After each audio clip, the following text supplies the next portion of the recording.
All right, we got Rob from ETN in the house. We're going to talk everything kaiju, movies, pop culture, you name it, in 5, 4, 3, 2, 1.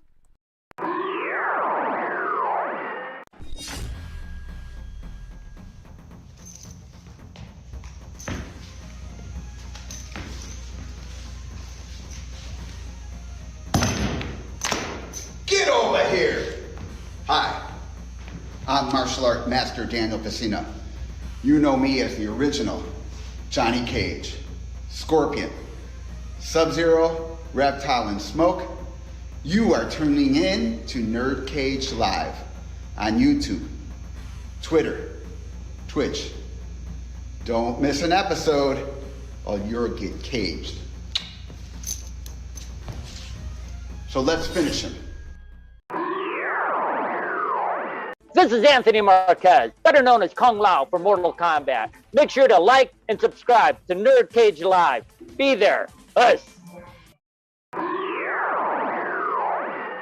Hey everybody, this is Dave Niebor from Dog Eat Dog, and you're watching NerdCage Live. So like, share, and subscribe to this channel. These are great guys doing what they love to do.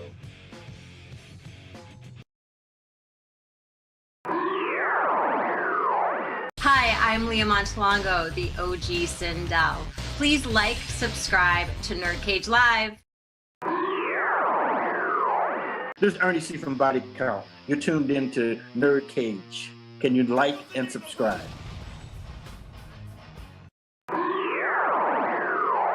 NerdCage Live and gaming are a perfect match.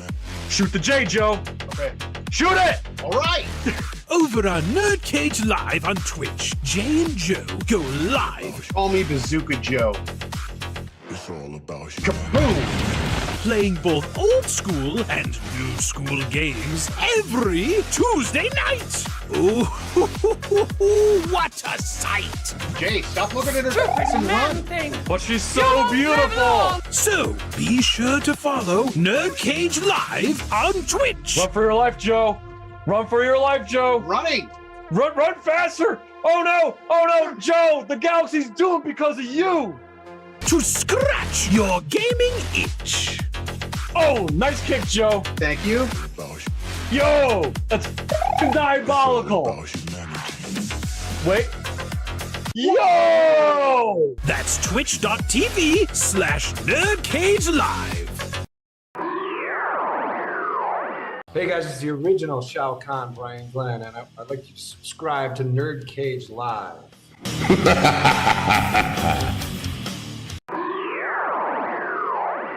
Hey, what's up, everyone? This is Doc Coyle, the man from Bad Wolves and God Forbid. I wanted to let you know right now, please subscribe to NerdCage Live. Greetings, imagination connoisseurs. This is Robert Meyer Burnett, and I'm telling you to go get in the cage, the NerdCage Live. And you watch, you like, you subscribe. And you come back and you hear some cogent discourse about all things nerdy. NerdCage Live, do it. Hi, my name is Kev Bayless, designer or redesigner of Donkey Kong, designer of Diddy Kong, Jago, Enderkurken, and Whizpig. You can't beat me! But what you want to do is subscribe to NerdCage, the YouTube channel. Just go there, subscribe, because you know it makes sense. And that's that. Hi, Heather the Hardy here. Make sure you like, subscribe, follow NerdCage Live. It has begun. If what you say is true, the Shaolin And the NerdCage could be dangerous.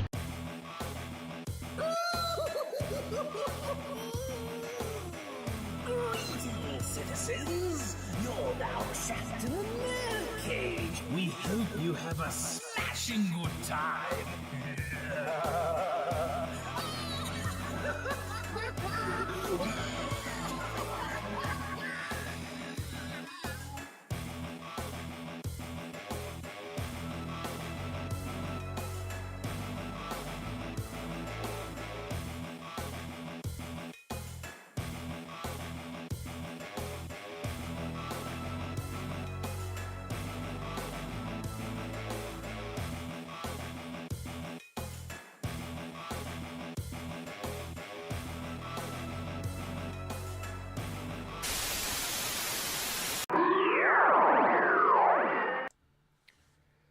You're now about to witness the strength of geek knowledge. Hello, welcome. That's right. You are trapped in Nerd Cage Live.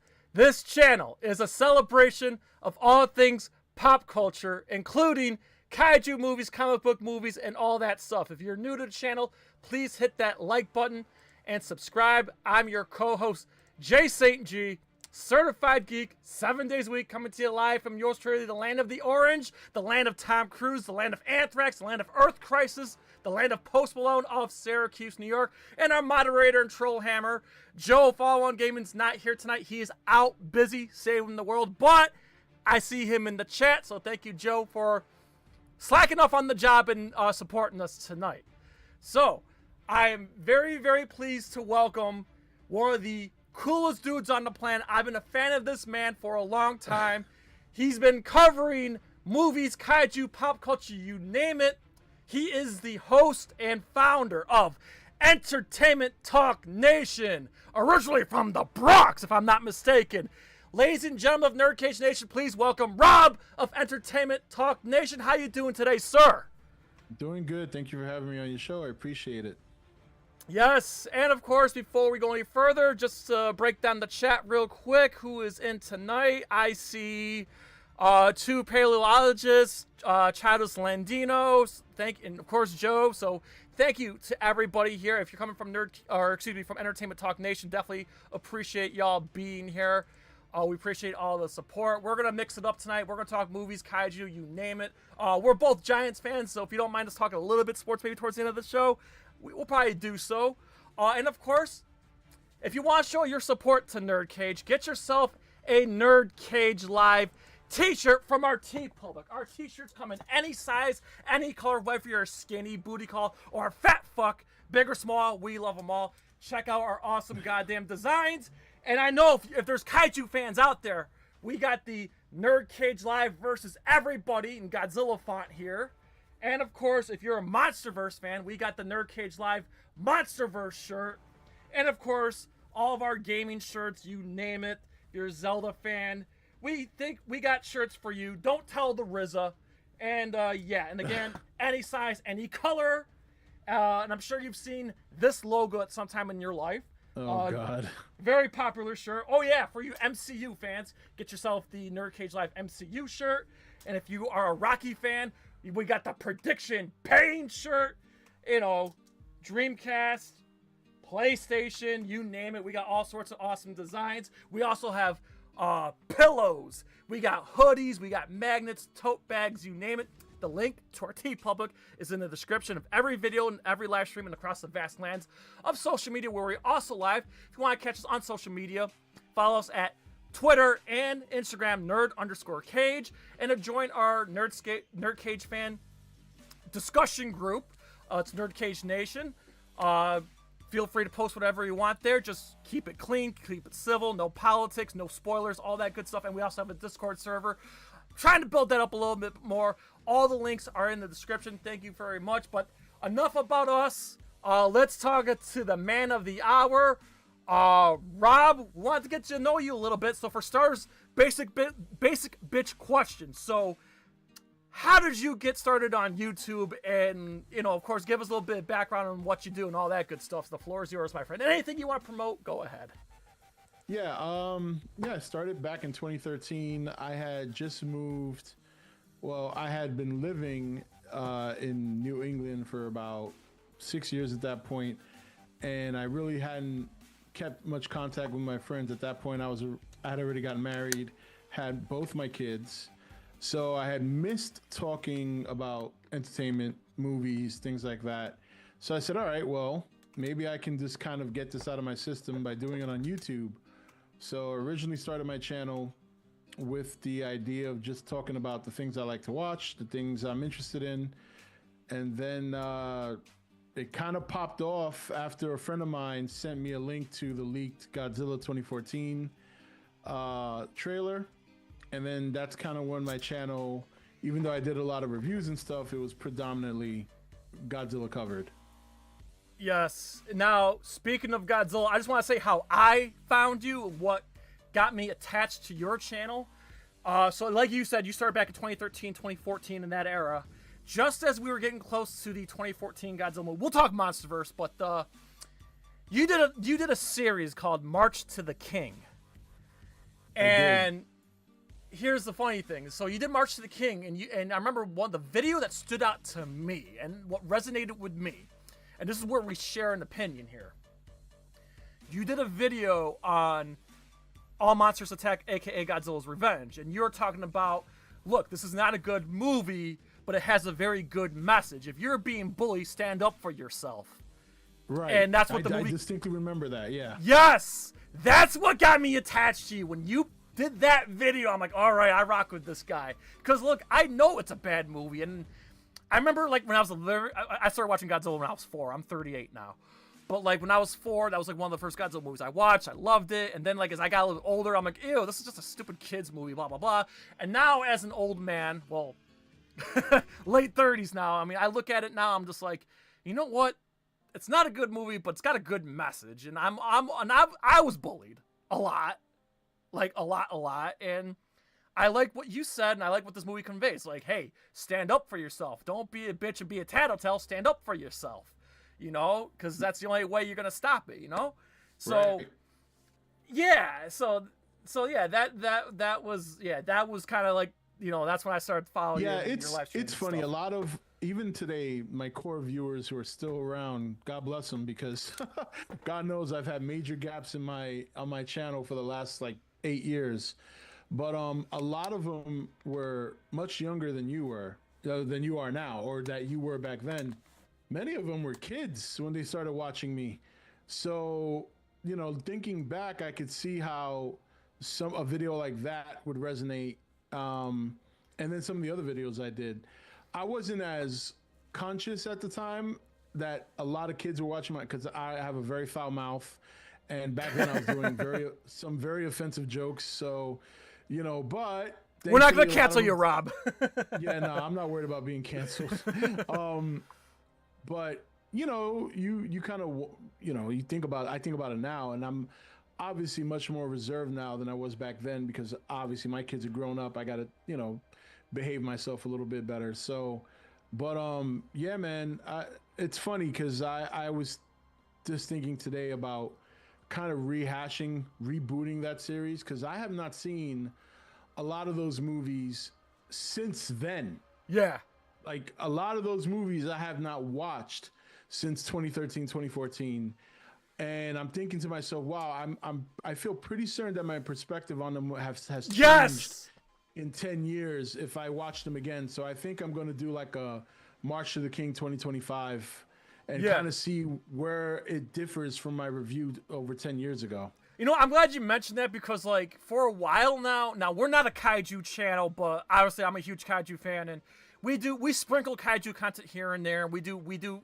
I mean, the last kaiju thing we did is we did a spoiler of Godzilla X Kong. We did a spoiler of Godzilla -1 like discussion. Anyway, I've been wanting to do like every single Godzilla movie ranked video or ranked live stream. But like you said, like I need to like watch them now, because you know it's been a while, and I want to, like, you know, there are some movies where my opinion won't change. Like my favorite will always be the original 1954, and Invasion of the Astro Monster will always be my favorite.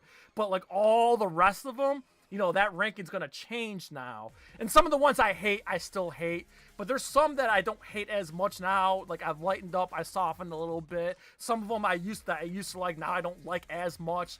So like, yeah, your perceptions changes as you get older, whether if you become a father, whether if you had you look at life different, or whether if you had something impact your life. But yeah, my opinion on some movies have changed. So yeah, I kind of want to like take a deep breath, go through them again, re-rank my movies, and like, okay, this is what I think of all the movies as of 2025, blah blah blah, you know.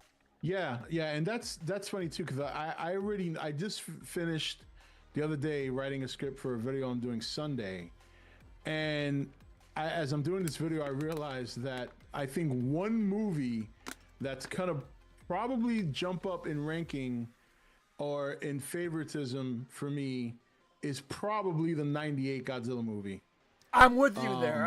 I think. Yeah, I see that it's going to cause a lot of stir, because I don't want to give the video away. I think it's going to be a good video people will enjoy, but for the most part, during this script and doing the research, I realized just how impactful that movie was. Yeah. And I think it deserves a little bit more credit than most people give it. If not for the story of the movie itself, for the fact that it actually introduced a lot of new Godzilla fans. And as a monster film, if you take Godzilla out of it and just look at it as a monster movie, it's pretty good.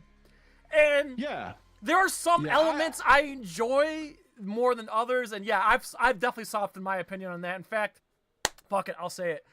I actually like 98 more than 2014, and I like 98 more than most of the MonsterVerse at this. Most, not all, most. And I do. I don't know if I'll go that far, but yeah, you know, but it deserves a rewatch. Can we both agree that it deserves a? I would say, like, I never hated the film. It's like some people are very. I always keep and stick like a knife in somebody's side that it's a Godzilla movie, no matter what anyone says. Number one, because it is, and number two, because I know it just eats people's ass. And I kinda like to be a little troll sometimes. GMK and Godzilla Final Wars made it canon.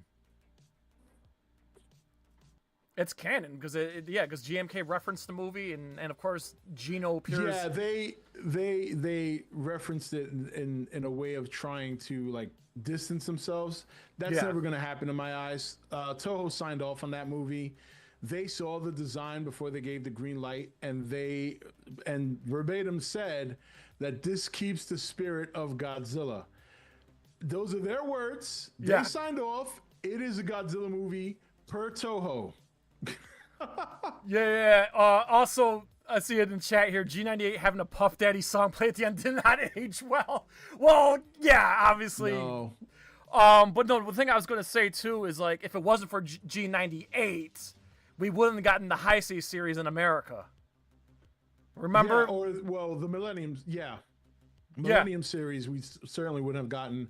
I think Heisei was not as accessible before 98, but you could find the movies on VHS. You just had to really dig. But it was but as soon as Sony released them, because it was a Sony Godzilla movie, like right. I had a hard time finding them before the 98 movie, years before. I mean, I knew they existed, but I couldn't get my hands on them because I had books and magazines.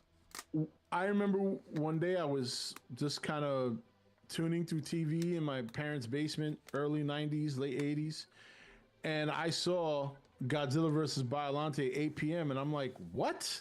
I'm like, what the hell is this? Well, Biollante was already in America back in 92. It was Ghidorah Onward that Sony released back in 1998.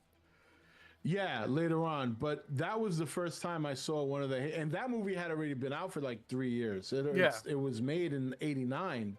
In Japan, but I saw it like in 91, 92 on cable television. I think it was HBO, either Cinemax or it was HBO. It wasn't even HBO. It was either Cinemax or it was Showtime. One of those two. One of the more obscure cable channels at the time. Oh, okay. Yeah, I gotta ask you. I'm sorry. Go ahead. No. Go ahead. I guess one thing I should ask you now before I forget. What was the moment that you got into Godzilla? What was like the single moment? What was like the first movie you saw? How old were you? Like, what got you into Godzilla? I was between 3 and 4. It was Godzilla versus Mechagodzilla. I only remember this because my parents told me much later. Because when I was like 7 or 8, I had asked them because I was really obsessed with it as a kid and very starved. I mean, I don't want to sound like an old man. I'm 47 now, but at that time, finding Godzilla movies to watch was nearly impossible unless you were lucky enough to catch a rerun on TV. Yeah. And I went through this from the time I was a kid all the way up until pretty much the MonsterVerse. I mean, obviously I bought the VHSs, and when they became more accessible, then I was able to watch it whenever I wanted. But now, I mean, what we're experiencing now with the MonsterVerse and what Toho's doing, this is like a beyond a renaissance at this point. I know. It's become a fever pitch. And, a couple of years ago, you would have never heard me say this because I was always very cautious because I've been through those droughts before. But I dare I say, I think it's trending upward from what I'm seeing. from what research I've done lately, it's actually trending upward. We've had these peaks and valleys, and right now we're in the middle of a peak.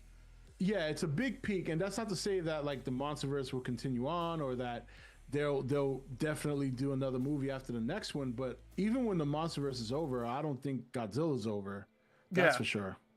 Yeah, I'll be honest with you. Like, I'm not okay. There are some MonsterVerse movies I like and some I despise. I'll leave it at that. But the one thing I'm grateful for, and I think you've mentioned on your live streams, is like the MonsterVerse has made Godzilla relevant again.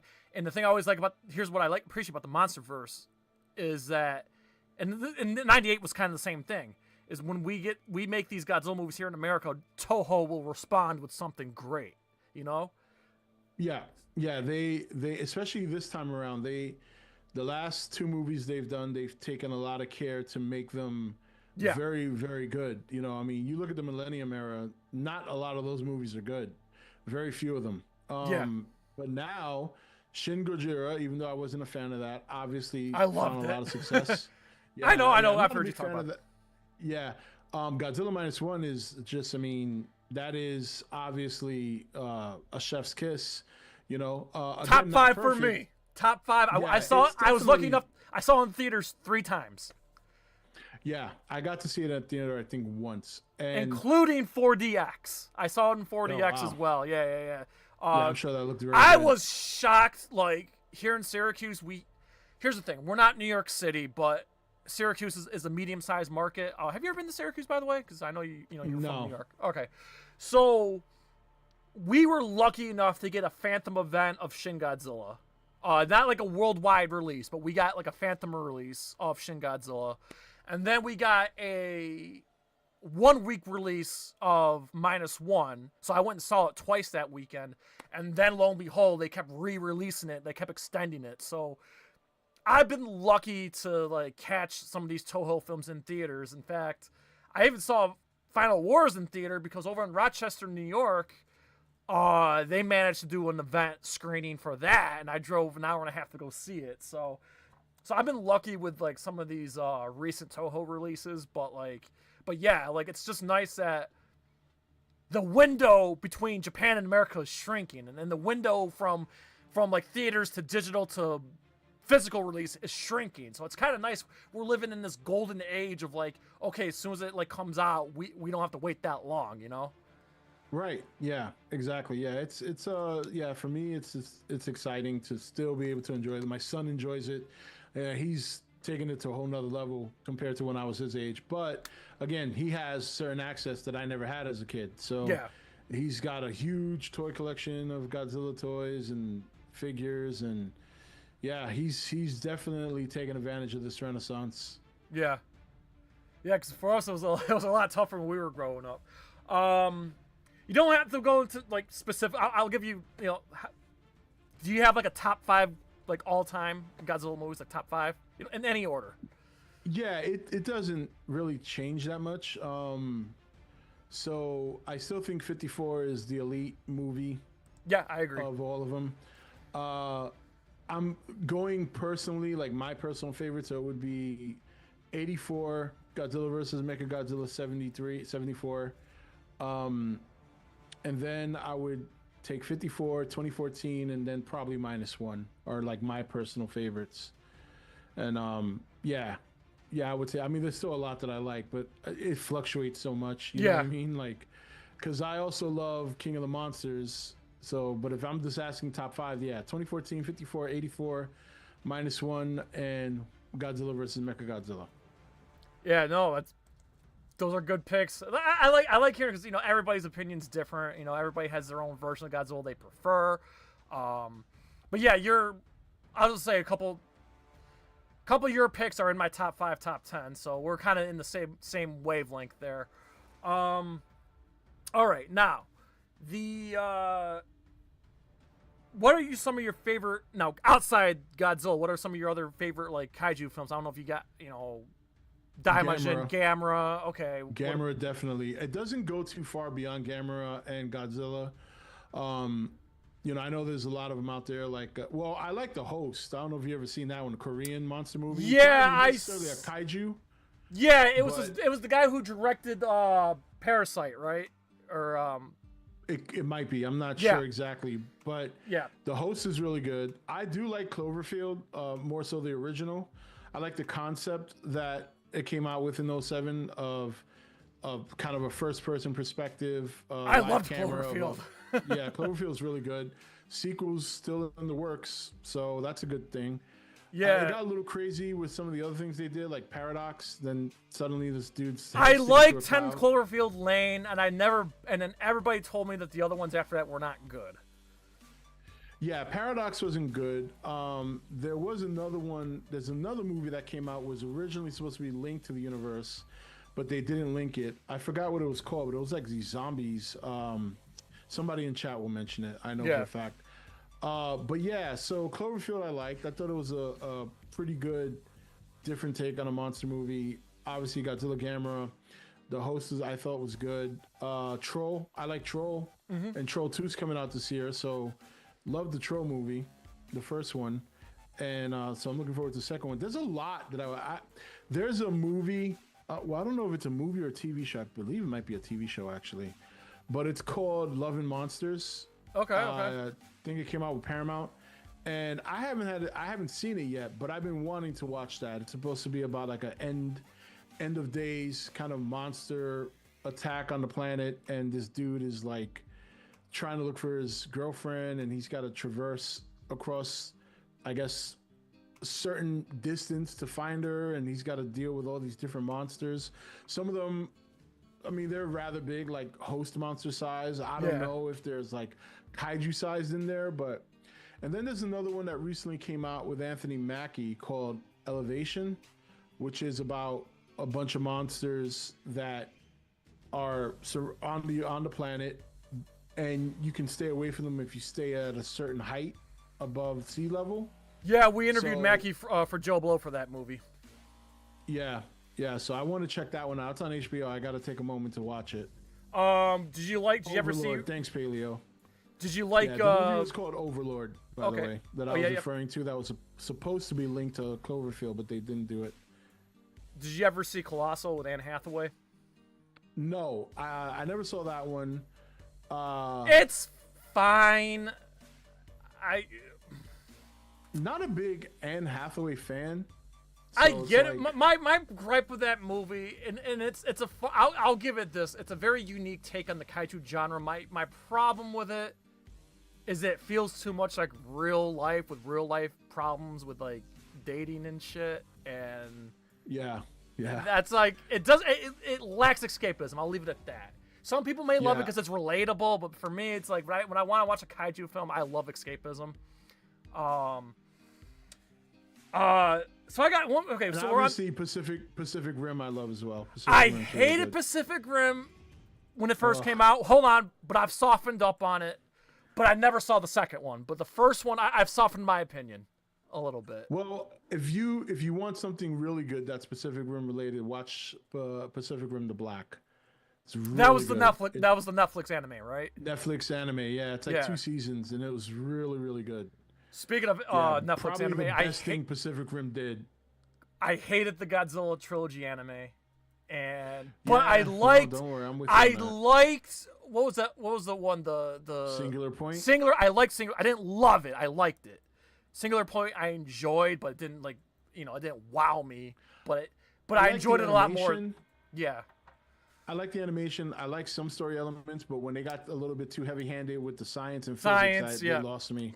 They lost me. Yeah, so but I'll watch that way over that stupid that trilogy was so disappointing. Yeah, I've never been a fan of that trilogy to this day. Yeah, no, I tried. Okay, so I'm not a Gamera fan, but I have to ask you: have you, in the Dai, my favorite kaiju movie outside of Godzilla is Daimajin. Have you watched Daimajin? I've been recommended that for years, and I still haven't cracked it open. I'll send you a link. Daimajin's my all-time favorite. I'll say Godzilla 54. That might be my second favorite kaiju movie of all time. Because, again, let me just reiterate, I hate Gamera. So it baffles me that that same studio pumped out 3 Daimajin movies that are just amazing to me. Now, have you given the Gamera Heisei trilogy an opportunity? I tried.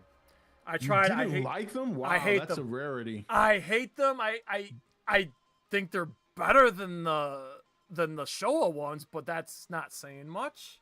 And I don't like GMK either, so that gives you my, so I'm not a fan. You don't like GMK? Wow, you have very acquired taste, huh? Yeah. No, I'm sorry. I'm not a gamer I do fan. think GMK gets a little bit too much. Like, people drool over it, and it's not. I'm not saying it's bad. It's not bad at all. It's probably the best Millennium era movie, but I do think it gets really like just a little bit too much. What's the word I'm looking for? I'm trying to think of a word without being vulgar. But let's just say the balls get cuffed a little too much on that movie. You know what I mean? A little bit too many people cuffing the balls on that. Yeah, no, I'm a huge fan of the Kiru saga. Those I absolutely love those movies. Those are in my top 5, honest to God. I don't know. I just GMK and the Gamera trilogy just does not resonate with me. And like a friend of mine who's also a fan of you and who's also a kaiju fanatic, he was the one that came over and showed me those movies. He hyped them up so much. He's like, "Oh, this is gonna change your opinion of Gamera." Da, da, da, da, da. And I'm watching. I'm like, dude, I can't. It does. Look, you're an outlier. It definitely changes. A lot of people, and I agree with this as a Godzilla fan. The Heisei Gamera trilogy is far better than the Godzilla Heisei series. You know what I mean? Like, yeah, that's just, and it's not that the Heisei series for Godzilla is bad. It has some duds in there, but I think it has a strong opening and a strong ending. You know, like Godzilla versus Destroyer has a very strong ending. Godzilla versus Biollante, I think, was kind of ahead of its time. You know, a lot of I think that's my that's my favorite. For me, it's a toss between 84 and Biollante. It's so hard to choose between those two. But as of right now, I'm more Biollante because I don't know. There's something about that movie that that was a really very unique monster. Yes, and it's exactly. a very unique design. It's and it's funny. There's so many Heisei movies now that are getting so much more love. Like, suddenly there's a craving and a fever pitch for Space Godzilla that I never thought I would see. Space Godzilla had always been criticized. When I started YouTube, Space Godzilla, I only knew one person who loved Space Godzilla, and that was Chris Kuipers, who was formerly Goji Fan 93. Yep. And beyond him, nobody likes Space. Now people want him in the MonsterVerse, and I'm like, where in the hell? But this goes to show you that all these new fans that have come in through the MonsterVerse have been doing their homework. And a lot of them like Space Godzilla. So, hey, that's, I'm not a fan. I think Space Godzilla is a very lazy kaiju. But this goes to show that the fan base has expanded. I think for me, it was just poor execution. Everything was there for that movie to be great, and it just wasn't. It was executed poorly. I think I would have loved it a lot more if it wasn't for the baby Godzilla. Oh, I'm with you on that. I don't like the baby kaijus. Never been a fan of baby kaijus. Yeah, never. No. I get the appeal. I get the whole chibi thing in Japan. It's big and Baby Yoda and all that shit. Like, I get it. It's just, it ain't for me. Okay, it ain't for me. It just ain't. Man, we're down this Godzilla rabbit hole, bro. Another thing I wanted to tell you too. Besides another thing that Dai did besides Daimajin, I actually really enjoy the yokai monster films. Not kaiju. Those I have not seen. They're fine. You gotta be a real fan of Asian cinema, like not just kaiju. It's not really a kaiju because they're not giant monsters. They're just mythical stuff. But I enjoyed the yokai monster films. I bought the Blu-ray set when they recently came out. And then of course I'm a diehard like Toho fan. And I'm not talking about Godzilla. I'm talking about the Toho films during the Showa era that Honda did, like War of the Gargantuas, Frankenstein, the H-Man, the Human Vapor, Rodan, Mothra. Some of those solo I movies just love that golden age of Honda. Atragon, I fucking love Atragon. Matango, like I fucking love those Honda films. That's a lot of those. I mean, obviously I've seen the Rodans and I've seen Mothra and stuff like that, but I've always kind of stood within the Godzilla like universe. Yeah. You know, I haven't really gone out too far. And then, of course, Gamera, and then a couple of outliers. But, you know, there's a lot out there that I still need to, like, the first Ultraman I've ever seen was the recent Shin Ultraman movie. That's the first time I've seen anything Ultra. And I had been asked for years, oh, do you watch Ultraman? You should check out Ultraman. Okay. And I remember one day I pulled it up and I'm like, there is so much of this shit. That's just it. This is like Dragon Ball Z level of content to get through. Yeah, that's the problem. Like, I got everybody telling me to watch Ultraman, but I was like, well, there's so much content. There's like, oh, you need to watch Ultraman Z, Ultraman Tiga, like, stop. Like, it's too much. I can't. This is too much. Like kiss me before you fuck me, okay? Like, I can't just get in to, like, just dive into Ultraman. Like, when I'm ready, I'll lightly dip my toes into the pool when I am ready, and I am not ready. When you're ready, then you got to figure out where to start. There's a certain place you got to start first. Yeah. So, and when it gets to that, I'm like, you know, like there's so many things to watch now. It's like to go back and try and catch up of, you know, 30 or 40 years worth of Ultraman. That's a lot. Yeah, to ask. it's just I've always known about Ultraman, but I never, like, you know, delved into it. I did watch Zone Fighter because I got my hands on Zone Fighter, but Zone Fighter was Toho Godzilla Toho canon, and god damn it, that's like 2 days of my life I'll never get back. I just binged the whole thing, and I'm just like, oh, what have I done? For all those who are demanding a proper American release of Zone Fighter, don't bother. I'm just warning you. Just don't bother. You're gonna be let down. Just even the Godzilla scenes. Oh god, Zone Fighter was not good. Sorry. All right. I want to transition to, like, stuff outside. You know, other movies like DC and Marvel. But before we get to that, one last thing on Godzilla here. I know Godzilla hasn't had the greatest reputation when it comes to gaming, but are there any Godzilla games that you absolutely love, or you played, or did you not have time to get into the Godzilla games? No, I played a couple throughout the years. I would say the two that stand out to me was the old Nintendo Godzilla, Monster of Monsters. Yeah, Monster of Monsters. That's the one. Yeah, hang on. Where's impossibly hard game, you know. And then there was one for the GameCube that I always forget the name, but it was like a brawler. You're in the city and you fight all the monsters. It was more like a fighting game, you know, like kind of like a Street Fighter. Yep, that's the one I played. Oh my god, you got the box set. Look at that. Yeah.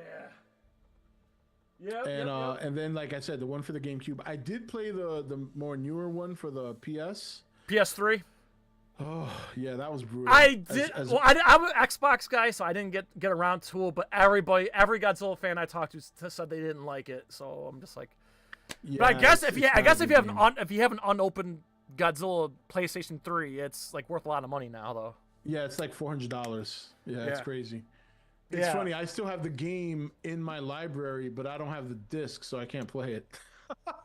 Yeah, I actually loved Godzilla Save the Earth, which was the sequel to Destroy All Monsters Melee on GameCube. Save the Earth was great. I never played Unleashed because the Wii remote bullshit, but I love Save the Earth. In fact, actually, we may play it on Twitch. I got it right over there. We'll play it on Twitch sometime. Yeah. And okay. Another good one if you can get your hands. I've only got I never got a physical release of it. I played the ROM of it, but the Godzilla fighting game, I think it's like Daikaiju Kakus or whatever it's called, the Godzilla fighting game on Super Nintendo. That one is actually pretty good. Super Godzilla. Oh my god, that game was ass, but I've beaten it many times. There's some stuff I like about it, but that's not a good game. I never played, you know what I played at G-Fest? I played Godzilla Generations on the Dreamcast. Oh my god, that was terrible.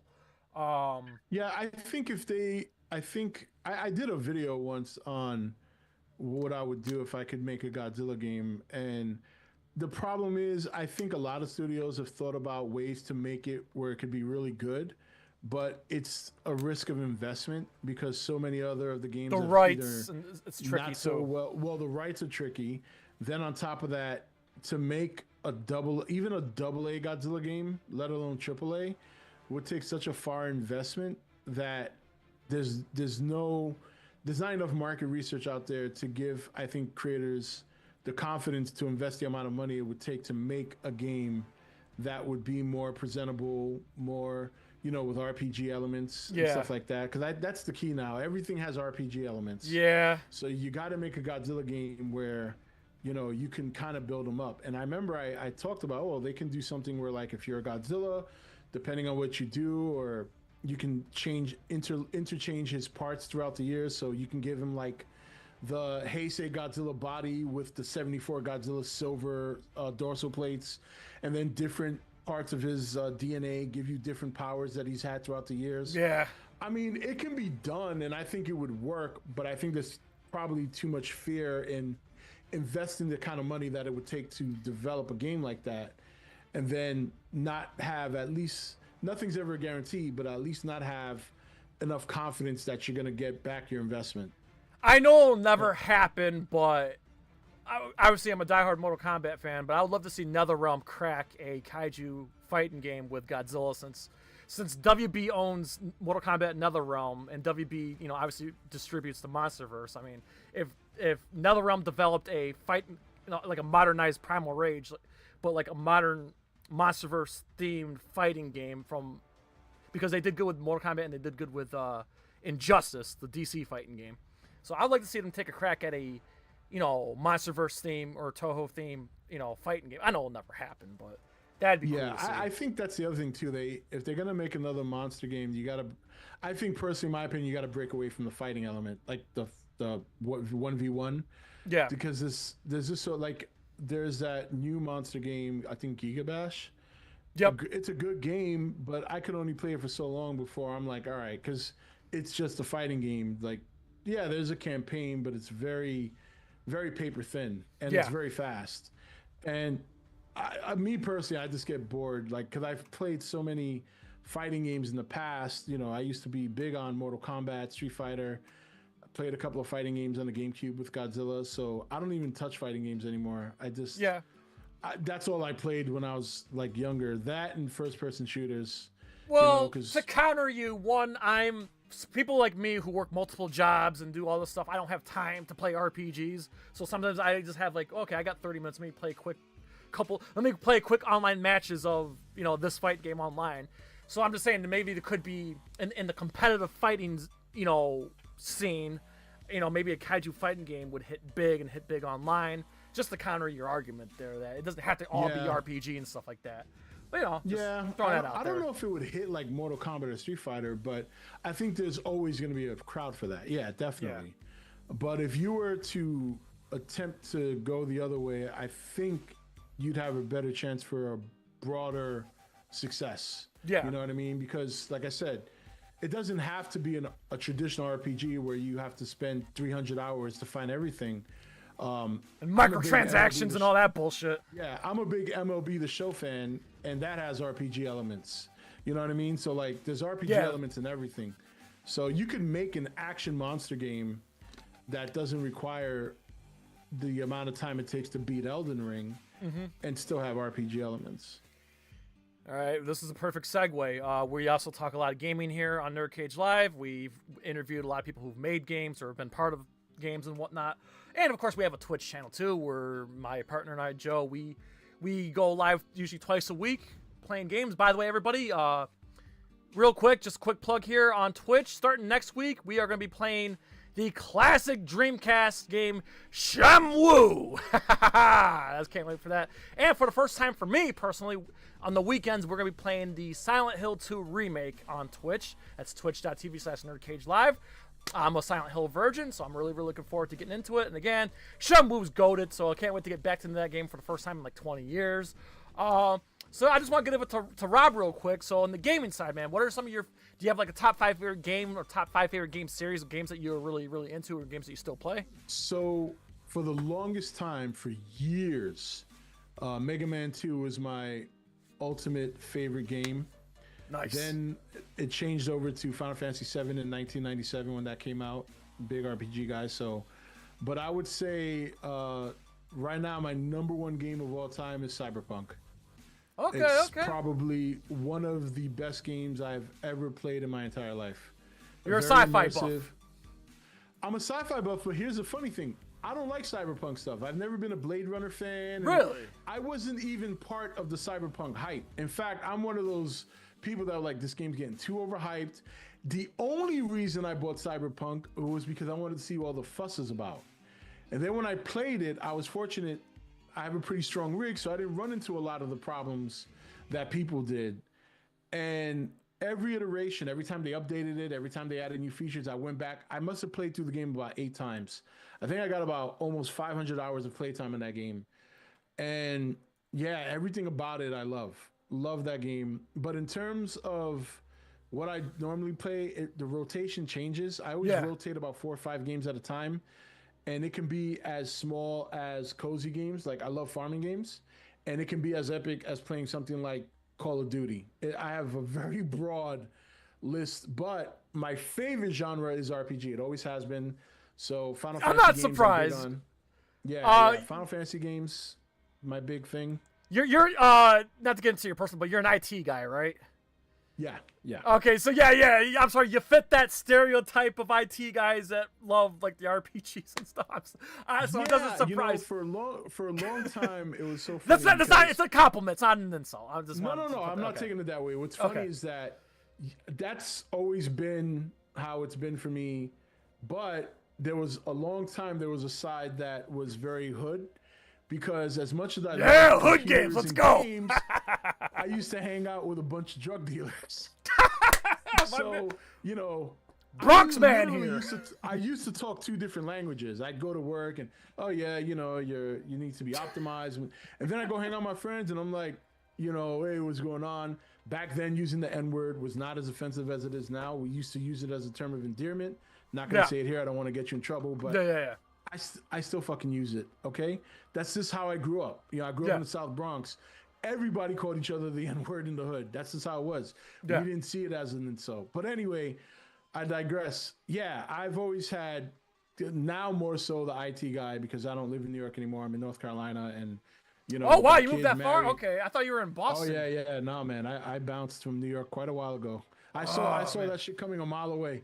That's all right. It's time to leave. It's pricey. Tough. Even in upstate, man, it's tough up here. But yeah, I totally get it.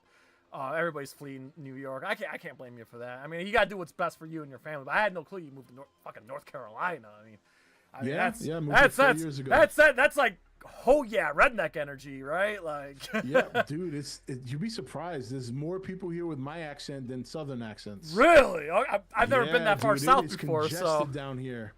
It is congested. Like when I moved down here in 2020, from 2020 to now, it's like quadrupled in population. Wow. I moved to a very rural area, but it's not going to stay like that long. I can already see the construction. Trees are coming down. Farms are being bought. Yeah, this place is going to be. In about 5-10 years, my taxes are gonna go up on my house. So yeah. Okay, so we mentioned your top 5 favorite games, and whatnot. By the way, those are awesome, and RPG. Like I said, again, I'm not surprised you're an RPG guy, which is great. I just don't have the time to play RPGs, even though there's some. Hey, listen. There's no excuse. Yeah. I'm married. I got 2 kids. I got 2 big ass dogs. Mm-hmm. I do YouTube and I work. There's always time for an RPG. I'll say this, so this is why I love doing Twitch, Rob, because Twitch gives me the chance to not only hang out with our listeners and whoever else, but like Joe's bringing these games. I hope you get to meet.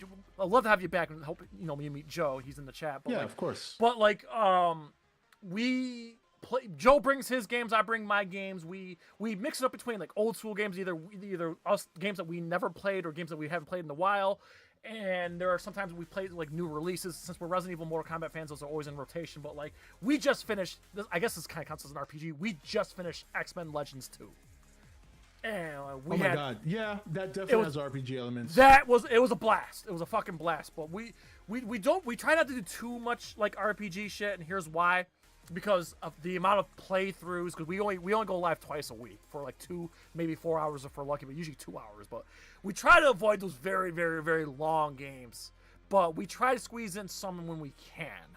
So that's the thing. So like, we try to sneak in some of these, you know, RPG games, whatever. We like to sneak in like different games and whatnot. Like I said, we try to mix up, but we like to lean towards the retro games and whatnot. So yeah, of course. Yeah, no, I know what you mean too. I've played some RPGs on stream, and because I don't stream like 5 days a week, the next time I stream the game, I've leveled up like 30 levels, and the chat has missed everything in the story, and it's like, okay, maybe I won't stream these games anymore. I'll keep them for myself. But like I'm playing Monster Hunter now, which is not really an RPG. It's more of a, again, action game with RPG elements, and you know, it was fun for a while. You know, now it's like, all right, I've killed all these monsters. You know, what's next? Yeah, you know, so so I got a like whole in 4 stack. days. I'm a Nintendo kid. I love Nintendo. Always have. So my Switch, I have so many Switch games still in shrink wrap that I haven't even opened yet. By the way, I even got the Final Fantasy Pixel collection. But I'm just saying, like, I have so many games like that are unopened. Like, it's either I'm gonna play them on Twitch eventually, or I'm gonna play them when I retire. Once I retire, I'm gonna be playing games every goddamn day, every hour. But yeah. But yeah, I'm just saying, like, I wish I had more time to play some of these games. Everybody's always recommending me stuff, but we try to get as many games in as we can on Twitch. Okay, so I know we did your top 5 games here. What are besides Godzilla? What are some of your top 5 movies or movies you love outside the kaiju genre? That's always tough because there's so many different genres. You can rattle off a few. I could. Yeah, The Matrix, the first Matrix is one of my all-time favorites because it was so groundbreaking. Definitely Logan is up there because I'm a huge Wolverine fan. Jesus Christ. There's a couple of dramatic movies in there I've always enjoyed. The Color Purple, which is an old movie. Yes, Not the yeah, new with one, Whoopi Goldberg. The one from Whoopi Goldberg and Oprah Winfrey. Not an easy watch, but it's a good, very great movie. It's not. It is not an easy watch. It's very hard. It could be heartbreaking at times, but a good movie nonetheless. Shawshank Redemption's obviously very good. Yeah. Green Mile is very good. Yep. So you're a Stephen King fanatic. You know, it's funny. It just so happens some of the movies I like are his books, because I also love The Mist, you know, which is another Stephen King. So, not a huge horror fan. I have very few that I like because I define horror to be very hit or miss. But the Dawn so of many the Dead subgenres now. Yeah, the Dawn of the Dead remake I like. Obviously, I mentioned The Mist. Really, I'm surprised. I thought you hated Zack Snyder. No, I shit on him because there's so many Snyder fans who cuff his nuts. Okay, I'm a Snyder bro, but I get it. There's that fan base. I get it. But there's a difference between a Snyder bro and a Snyder cunt. There's two different. You know what I mean?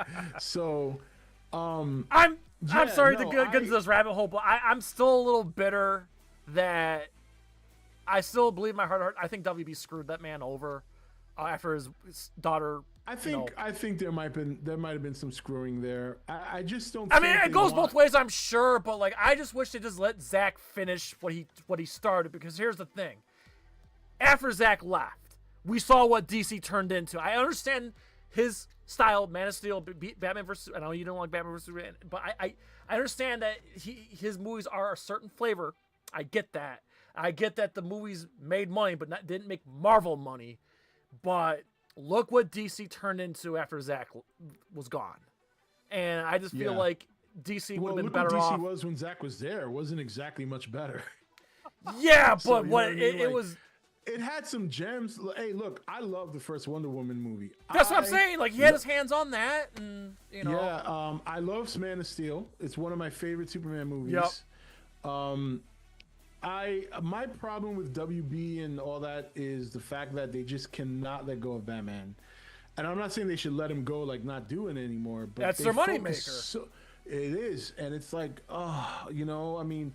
And now we're gonna have two different Batman. We're like James Gunn's gonna have his Batman, and we got the Matt Reeves Batman still. You know, we got part 2 coming out. Like, by the way, Penguin. Did you watch Penguin?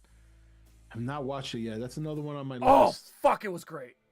And I did not love wonderful things. I did not love the Batman. I liked it, but I didn't love it. But I absolutely fucking loved Penguin. Holy shit.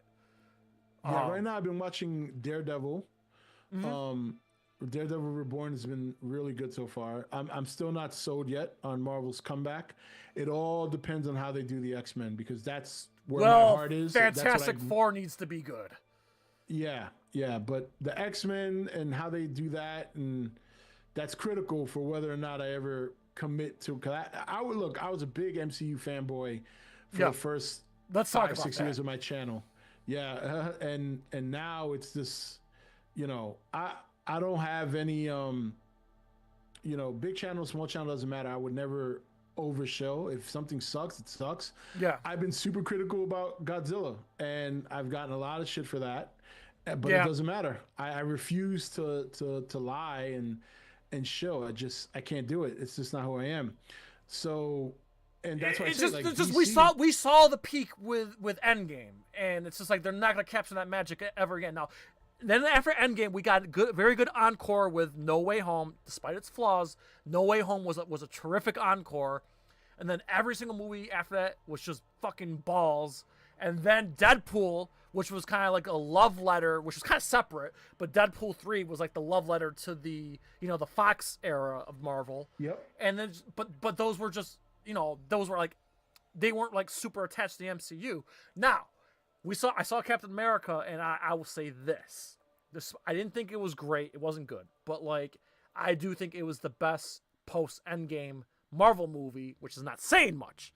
But I think that was the best post-Endgame movie outside Deadpool and Spider-Man. That's just my opinion. But, like, MCU's in trouble, man, because we just found out that the Captain America 4 just finished its run as the lowest grossing Marvel film, MCU film ever. Thunderbolts, I don't have high hopes for. Fantastic Four has to do well, and the problem is, I think Thunderbolts is going to surprise people. I'm getting a pretty good vibe from that movie. Yeah. Every time I see the trailer, and I'm like, I hope it's good, but yeah, it looks good so far. But a trailer can be very deceiving. I mean, as much as I love Godzilla 24, look what happened to that movie. Based on its trailers, I thought it was going to be a much darker movie than it was. But the thing is, though, like, we're getting ready for Doomsday and Secret Wars, and we haven't had that same build-up like we did with Endgame and Thanos, No, that's because they did a lot of course correction, so they didn't have time to set it up. I think that's one of the reasons why they brought Robert Downey Jr. back. They're just going to try and go for the nostalgia effect. Yeah. I don't even think those movies are going to be anywhere near as good as the Endgame and Infinity War. They'll never hit $2 billion again, but they need to hit big with those. But they're gonna crack over $1 billion just because Tony Stark is there. Yeah. Or rather, Robert Downey Jr., who is Tony Stark. So yeah, like I said, I feel like Fantastic Four has to do good because that's the movie that's gonna lead to it. Yeah. By the way, that trailer surprised me. I'm just like, wow, it actually looks pretty decent. But if I had any gripe with the movies, The Thing's voice is my gripe with the movie, but that trailer was really good. Yeah, it doesn't bother me. It's like, I have to see it. And because I felt that way about a lot of movies where I see something I don't like and I try to say, okay, let me wait till I see it to give like a final verdict on what my thoughts are. But yeah, I think Fantastic Four looks like it can be pretty good. And I like the whole retro future vibe. I love that. Yeah. And something different. And again, I think what the movie has going for itself is that it's separate from everything else in the MCU. This is a separate Earth, separate dimension. I mean, it's part of the overall arc of the MCU, but it's not like. See, I think one of the things that was like the downfall of the MCU as of right now. And when I say downfall, I'm saying like it's not like it was a decade ago. I think Disney made the mistake of making those TV shows required viewing. You know what I'm saying? Part of it. It's a lot more. A lot of it's poor writing.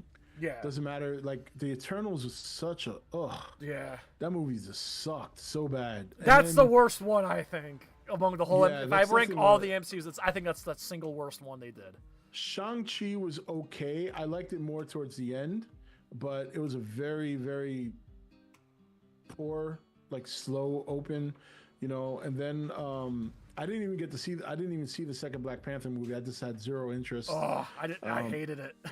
yeah, I'm not surprised. Yeah, I didn't see that. I didn't go see Captain America, which is... It was okay.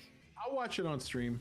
I'll Yeah. watch it on stream. That's my common reply to movies these days. I'll watch it on stream because, you know, look, going to the movies ain't cheap. Concession ain't cheap. If I'm Yeah. gonna go to a movie at the theaters, it's got to be a banger, and a lot of them are not. You know, and I'm not willing to take that risk. I'll just wait on stream, which, you know, it's tough because it cuts away from me ever doing like movie reviews in my channel anymore.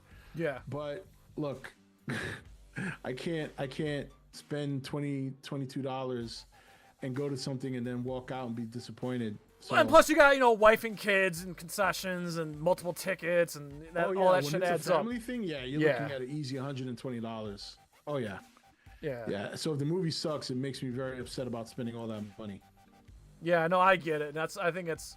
I just saw something on Facebook the other day. It was kind of scary. Like, it was like 20 years ago, there was like 50,000 theaters across the U.S. Now it's like down to like 14,000 or some weird statistic where like the amount of movie theaters that are open now is like dropped drastically. I'm just like, ooh, wow, that's. Yeah, that trend is going to continue. I know there's a lot of people out there that are all about the silver screen, and I get it. But you know what? A lot of people are sharing the same sentiment that even I have to admit that I'm shocked. I never thought this 10 years ago. But yeah, I'd rather see a new movie in the comfort of my home on my 70-inch TV with my own popcorn because I don't have to worry about other people. I don't got to worry about the person that brings their kid to the movie that's crying. Yeah. The fact of the matter is that the price to go to a movie is just not worth the potential headache you're going to go into the movie with. And then on top of that, if the movie sucks, it's just not a good experience anymore. Plus the concessions are out of fucking control. When I go to a movie, I don't even buy candy anymore. I bring candy. I go to like I do the same CVS. thing. I go to like CVS or whatever, and I buy like the 89-cent candy, and I take that with me. And sometimes I'll put a 20-ounce soda or diet drink or water in my back pocket, and the only thing I get is popcorn, and then that's it, because it's expensive. Yeah, It's so very I go. expensive So to I usually go to Regal, and I have the Regal pass. So I pay $22 a month, you know, to go to as many movies as I want. So if I go to see at least 2 movies a month, it pays for itself. So that's what I've been doing. Definitely. So, and I get I think it's a good idea for all movie theaters chains to do that because it competes with, you know, the streaming services. So yeah, I have the Regal pass, and for the most part I take advantage of it. And of course, and when I use it, like if I buy, you know, tickets for like my guest or my date, you know, if I'm lucky enough to have a date, I I rack up points, and those points, you know, add to like free concessions, free movie tickets, et cetera, et cetera. So I like the value of having the Regal pass. So that's why I try to go to the movies as often as I can. Yeah, because you want to get something out of it. Yeah, exactly. So yeah, definitely. And if I go see like a 4DX or an IMAX, I get a major discount. It's like $6 to go see an IMAX movie. So it's like, okay, good deal. Right. Because if you pay for full price, it's 30 fucking in Syracuse, New York, it's $30 to see an IMAX movie. 30. I can't even imagine what it's like in Manhattan. So for 3 people with tax and fees, it's $100. If you're gonna take the 2 people with you, you know, if you got 2 kids, yeah. So I'm just saying, like, that's why I don't go. Yeah. No, I know. I totally fucking get it. So still in the Marvel category, what rattle off your 3 favorite MCU films? Definitely the Winter Soldier is my number 1. That's my number 2. Infinity War, I would say, is definite. And the original Avengers, 2012. Mm-hmm. Still love that movie. You know? I would say those are, I'm trying to think, because I do like Civil War too. I do like a lot of those first 10 years, a lot of those movies, but I would say the ones I go back to and I constantly watch over and over, definitely Winter Soldier is like something sometimes I have it on rerun. But I've always been a Captain America fan in general, so obviously you can see my shield back there. But definitely the Infinity War, Endgame, but I tend to fast forward to the end. Yeah. I like skip the whole going back in time parts. So I skip like through an hour and a half of the movie. I'll see the beginning, skip the middle, and go right to the end. The original Iron Man obviously is very good. That's my all-time favorite. Yeah. Thor Ragnarok, I think, is up there. So yeah, I would say those I rotate through quite a bit still. So I never get tired of sharing this little fun fact about the first Iron Man movie. Are you a Rage Against the Machine or Audio Slave fan? I used to listen to Rage Against the Machine. Okay. The first man that Tony Stark kills in the cave when he has the Iron Man prototype suit, the first man that he kills is Tom Morello. Oh, really? Go back and watch it again. Huh? Isn't he the guitar player? Yeah. Is he the guitar player for? Okay. Yeah. Yeah, I'm gonna have to now because I never noticed that. Yeah. Go back and watch Iron Man again. The first man with the machine gun that gets killed by Tony Stark is Tom Morello because Tom Morello did some of the guitar work in the first Iron Man movie. So he was in the movie for a brief second. He's the first man that gets killed by Tony Stark. Yo, damn, I'm gonna have to go check that out. I'm gonna put it on. I love sharing. I never get sick of sharing that fact. So yeah. So if you need, I just gave you an excuse. That's probably a very unknown fact, honestly. So I give you an excuse to go back and watch Iron Man again. All right. Yeah, I'm gonna have to check that out. Yeah. Okay. So I guess we can flip over to the DC side. So we all saw what happened with Snyder and the eventual downfall, and of course James Gunn comes in. How are you feeling right now about DC? The state of DC, we have the Superman reboot, which I'm sorry, it does not look good. I'm not a James Gunn fan. I hate to say it, but I don't think it's going to be good. So what are your feelings about DC? Do you have hope for this? I think Superman is his make or break. If Superman is surprisingly good, I think DCU will probably be healthy.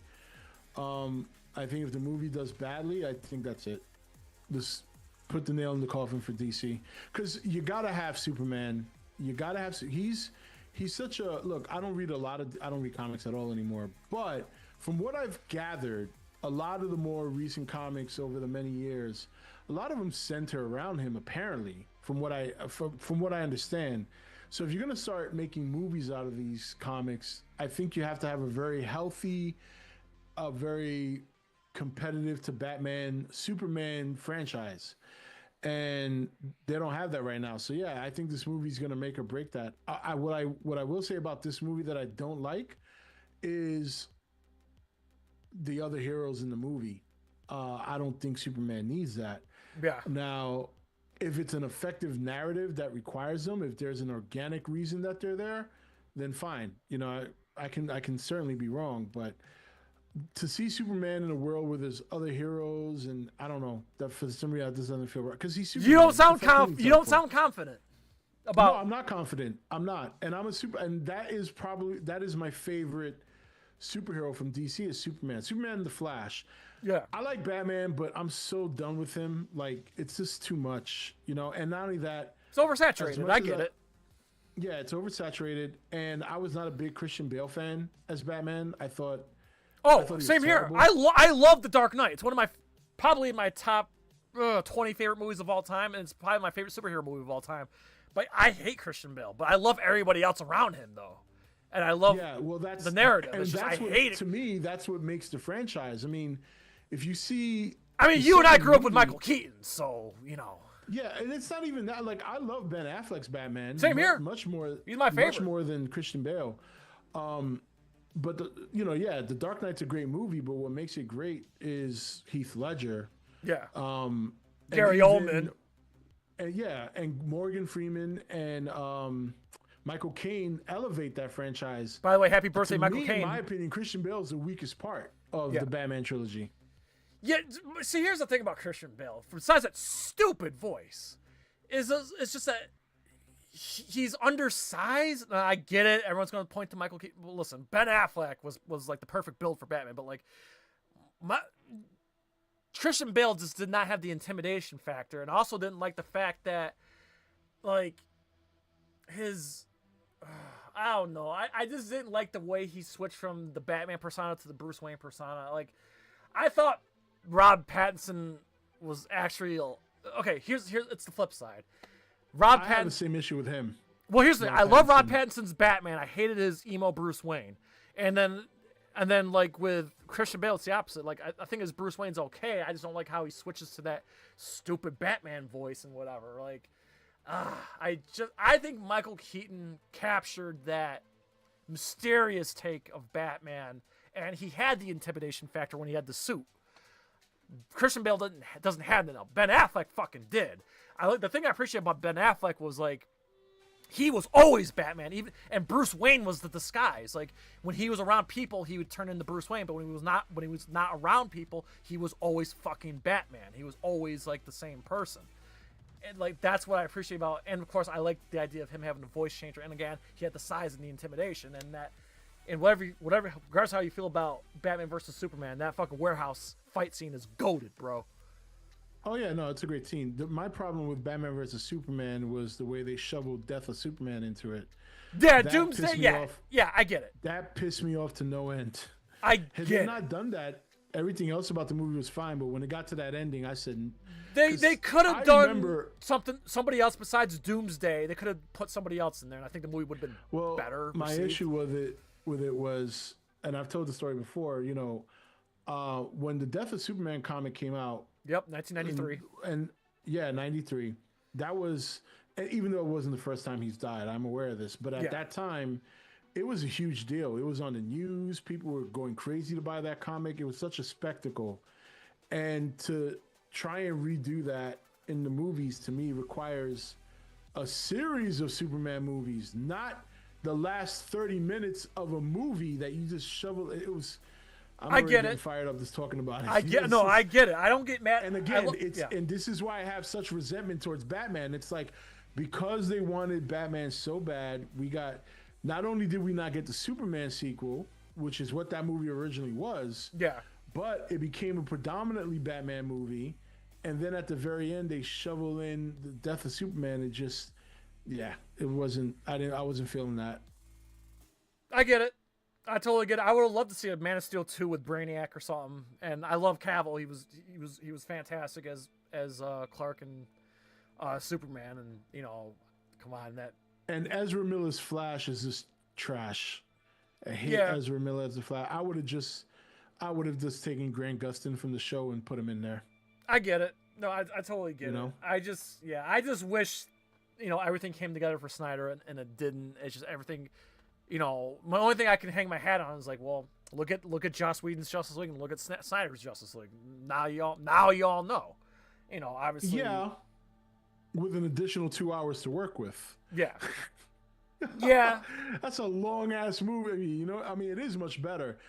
But really, the standout for that Snyder cut is Cyborg. Yeah. That was really the standout story. Was they elaborated on him? Well, yeah, because they neutered the fuck out of him in Whedon's version. Yeah, Cyborg storyline was a standout in that movie. But even that movie, like, there's certain parts that I'm just like, look, Snyder, you could have cut this shit. I always joke about the scene where Batman meets Aquaman for the first time, and Aquaman jumps in the water, and then we got to hear for like 2 minutes the song, Swedish folk song about, I guess, sniffing his sweater and shit like that. It's like, you don't need this shit. Like, I get it. I get it. I'm not gonna, I don't get mad with people's opinion like that. But I enjoyed it for what it was. It was the length I wanted. Oh, no, I agree. It's far superior than Whedon's by far. But there is, even in that long ass movie, there's things you can cut out. Yeah. No, I get it. I will say I thought it was an intriguing where he was headed.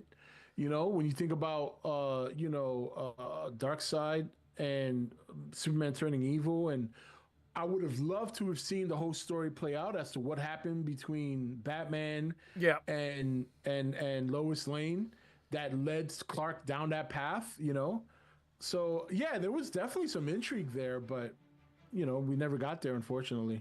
Yeah, so we'll see what happens with Gunn's universe, what he if they make it past this movie, but because I'm reading more and more like WB's like hinging all their bets in this, they're all in on this movie. Like if it's make up, like you said, they make a should break. be, because you can't have just one hero. Like I was afraid when the MCU started that was gonna happen with Iron Man. Like he was gonna be like the Batman and Cap wouldn't get any love. But not only did Cap get love, arguably his trilogy is the best trilogy in those first 10 years. Yeah, because Iron Man 2 was not very good, and Iron Man 3 was serviceable. The only thing is, Civil War felt more like an Avengers movie than a Captain America movie. That's my only. A lot of people say that, But if you really just watch the movie again, it's only that sequence where they all fight each other. The whole movie is Captain America. Yeah. It's all about him. So, but that's such a big scene that's what people kind of take away from it. Yeah.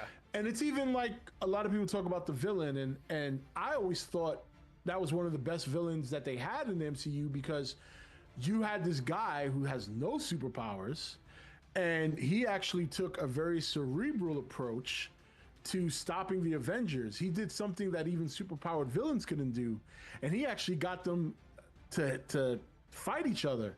So I think because there's so much spectacle in that movie, a lot of people miss the underlying elements of the movie that make it great. So, but yeah, no, I'm glad that Captain and Iron Man both got the proper arc over the MCU. Yeah.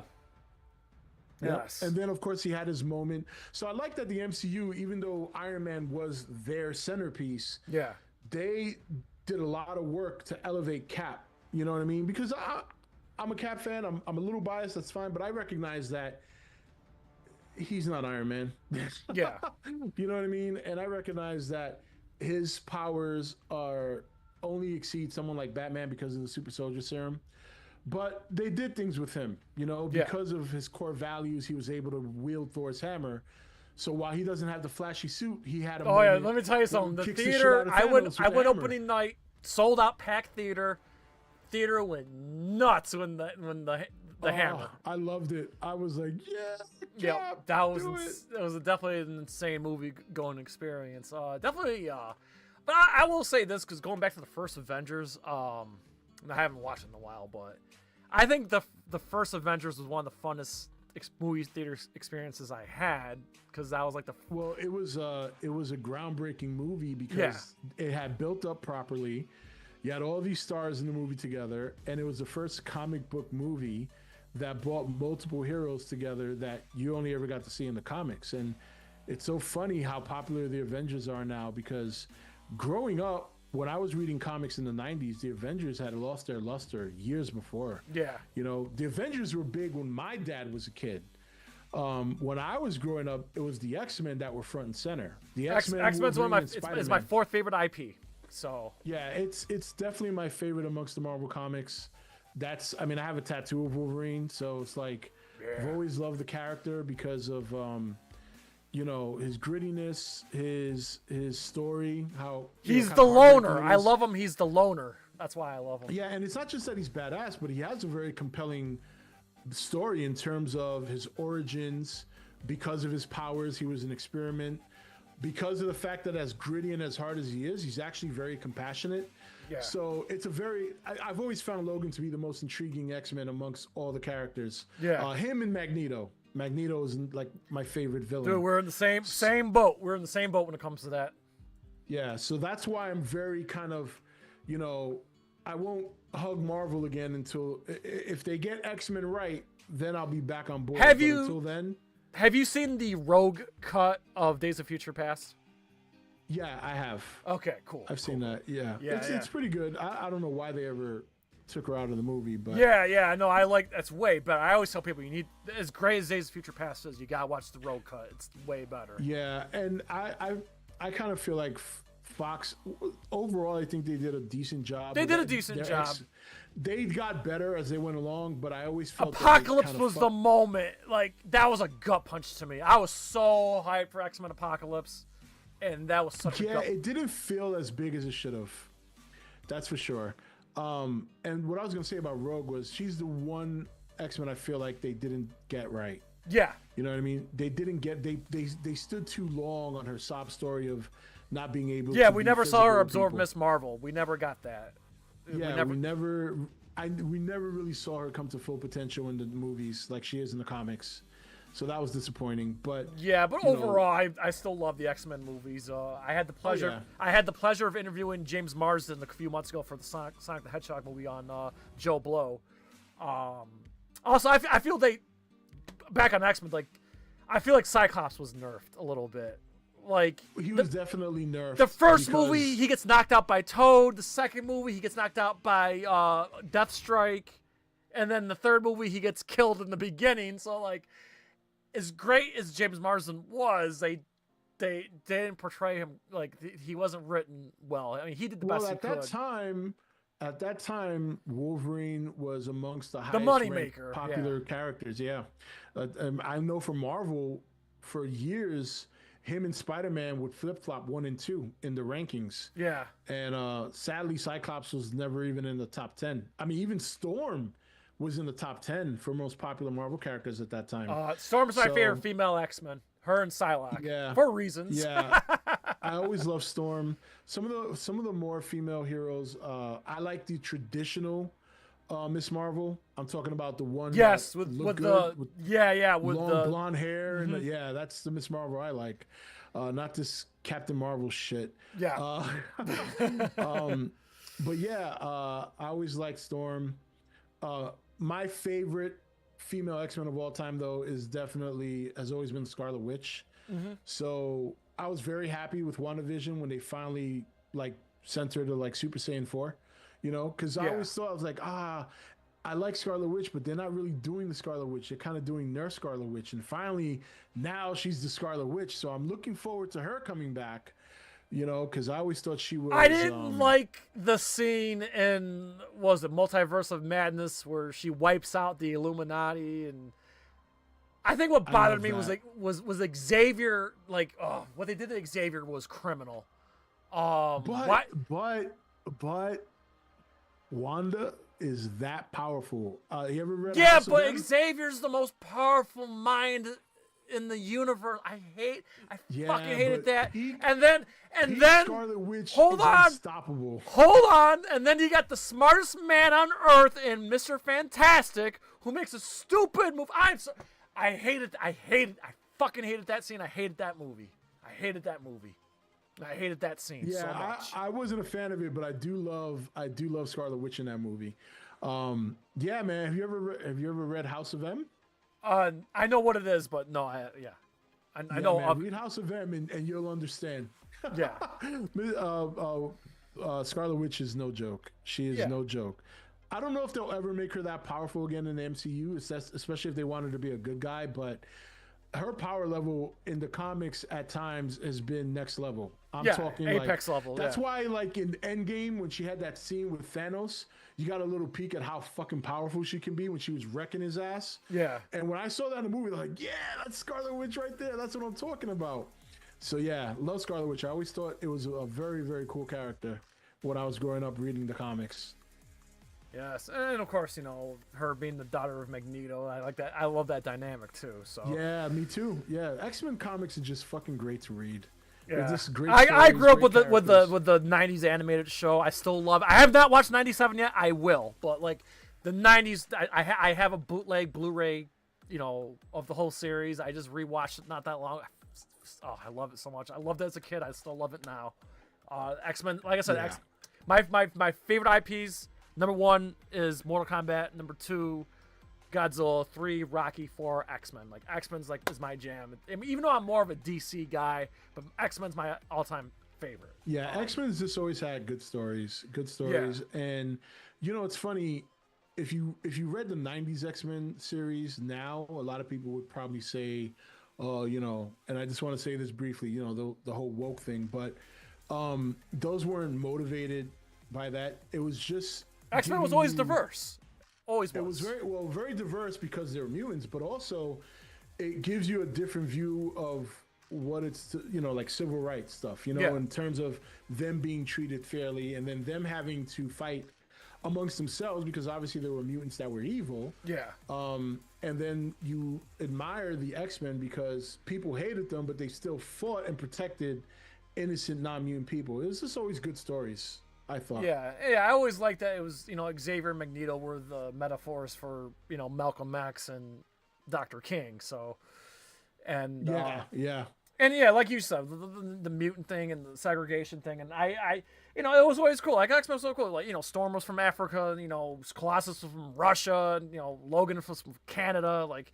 It was. I always loved that they it was always diverse, but it was never forced. Because it was a different time. No, it was very organic, and that's what I liked about it.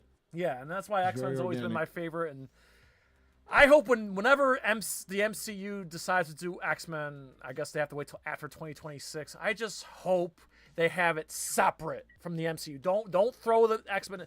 You need to build from the ground up in a separate universe. I'm fine with I'm fine with new X-Men movies, but keep it separate. Like just make it its own thing. Because X-Men's rich. It's rich enough. They don't need those MCU characters. It is, but it's not going to happen. They're gonna. I'm telling you right now, they'll make their debut in one of those Avenger movies. Secret Wars or something. Yeah, I guarantee it. You know why? Because they want to be done with the multiverse, so they're not going to have the X-Men be in a separate place. They're going to take this opportunity to bring them in, and I mean they've already started that. I know you didn't probably watch the show. Well, Beast, but also the Miss Marvel show. She's a mutant. Yeah, she's a mutant. And they said, because you never watched Wakanda Forever, so Namor the Submariner, they referred to him as a mutant. Yeah. So I didn't see they've been kind of building up the mutants slowly but surely. And of course Deadpool. Deadpool. And you saw Captain America. Yeah. Isn't that a whole statue adamantium? Yes. Yeah. The adamantium so came from the hand. They've already planted seeds. Yeah. Yeah. They've already planted the seeds. Yeah. So you're gonna get them in one of those 2 Avenger movies for sure. Yeah. I'm just worried because it's like, hey, don't rush it in. But yeah, I don't think they're rushing it. It's shit. I wanted them to do it already because I feel confident that they'll do it right. Yeah. So long as if they learn their lessons from these past couple of years, you know what I mean? Like with the Marvels and the Eternals and all that bullshit. Yeah. Well, we'll see because it's like, well, who are they going to bring in? Who are they going to recast and all that? Because they already, brought in Beast. They already brought in Logan, Deadpool, So I don't know. It's just, we'll see. I just hope it's done right. I'm willing to move on to this new phase of X-Men. I'm willing to give it a shot. The multiverse phase taught them a lot of lessons. I'm suspecting they'll improve upon that, but we'll see. Yeah. All right, so we got to mix up here. Okay, so it's 9:30 here in the East Coast. So man, we could talk movies, we could talk Godzilla and all that shit all day. So let's make our last transition here. I hope we don't alienate the nerds and NerdCage and the buffs here at the ETN. But Rob and I are both Giants fans, so we gotta talk a little bit of Giants before we go. Sure. As of right now, we don't have a quarterback signed, but I guess Russell Wilson visited today. I do like all the free agent signings because this team needs depth, and I'm happy that it looks like we have a pretty stellar on paper. We have a pretty stellar defense again. Joe Shane needs to knock it out in the draft, and we need to find a veteran quarterback. So what is your take on the state of the Giants right now, Rob? And go ahead. I'll go with Russell Westbrook and draft Cam Ward. Russell Wilson. I'm a huge Miami Hurricane fan, so I saw Cam Ward play all year, and the guy is fucking amazing. Because that Miami team was not good. Yeah. And for them, and they kind of tailed off at the end, but the fact that do we trade up to get him, or do you think he falls to us? Who's got the first few picks before the Giants? I could tell. Tennessee's number 1, Cleveland's number 2, Giants are number 3. Draft the quarterback. Who's number 2? Cleveland. Cleveland is going to draft the quarterback.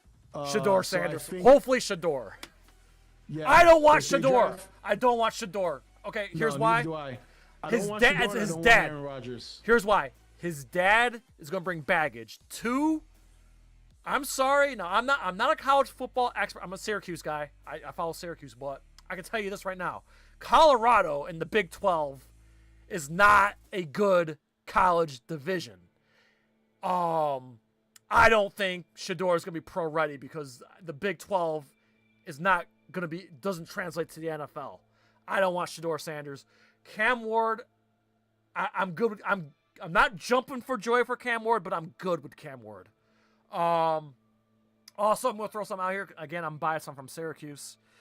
If he's available in the 2nd or 3rd round, and we don't get a quarterback, say we draft like Abdul Carter or something, because we love our pass rushers here in New York, but I would not be mad if we got Kyle McCord from Syracuse on the Giants because he broke all the ACC records. He beat Cam Ward when Miami was in town.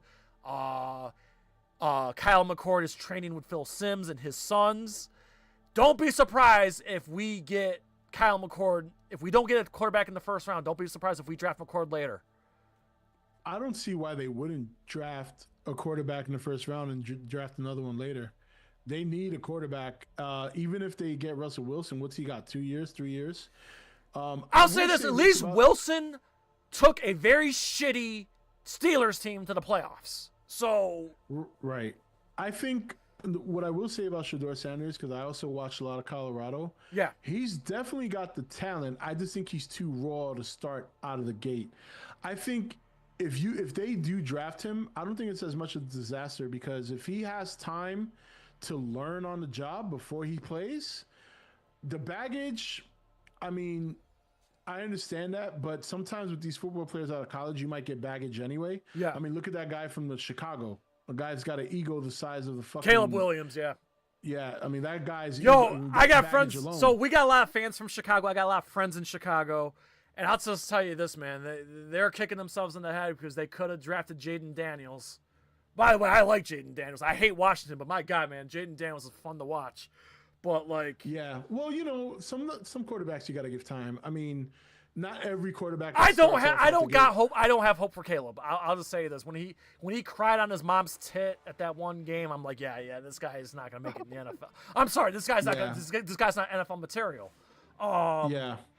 But yeah, I think the Giants. I definitely would get Wilson. Don't fuck with Rodgers. I've been done with Rodgers for years. I hate now. him. I can't stand him. Like, he's just a pain in the ass. Like, he's definitely talented. Don't get me wrong. I know he can still play, but he's such a fucking egomaniac. And it's like, dude, you're 41 years old. It is not that serious. You know, you were very pedestrian last year. His numbers weren't bad considering how bad the Jets are. Yeah. Yeah, but he is very pedestrian numbers. I'd rather go with Russell Wilson. I think he can manage a team for 2 years. And I prefer Cam Ward. I don't think it's the end of the world if they get Shedeur Sanders, but Shedeur Sanders needs to learn. He's very raw. I think Cam Ward has played a full 5 years in college. Yeah. So he's more tuned for the NFL right now. And I feel like Sanders, even if Cam sat for like a month and let Wilson cook, you know what they like to say, let Russ cook, but like, I think if we get Wilson, and I wouldn't be mad if we got Flacco either because I don't want Rodgers. If we get Flacco or Wilson, preferably Wilson, I think even if we get Cam Ward and he sits a month, I think that'll be beneficial, and get him in when he's ready. Again, but I won't be mad, and I know Giants fans will be, but I won't be mad if we get Abdul Carter, because you can't have enough pass rushers. Look at the goddamn Eagles right now. If we get Abdul Carter, I won't be mad. And if we get like Kyle McCord in the second or third round, or if we trade up from the second round to the first round and get Jackson fucking Dart, I'm good with that.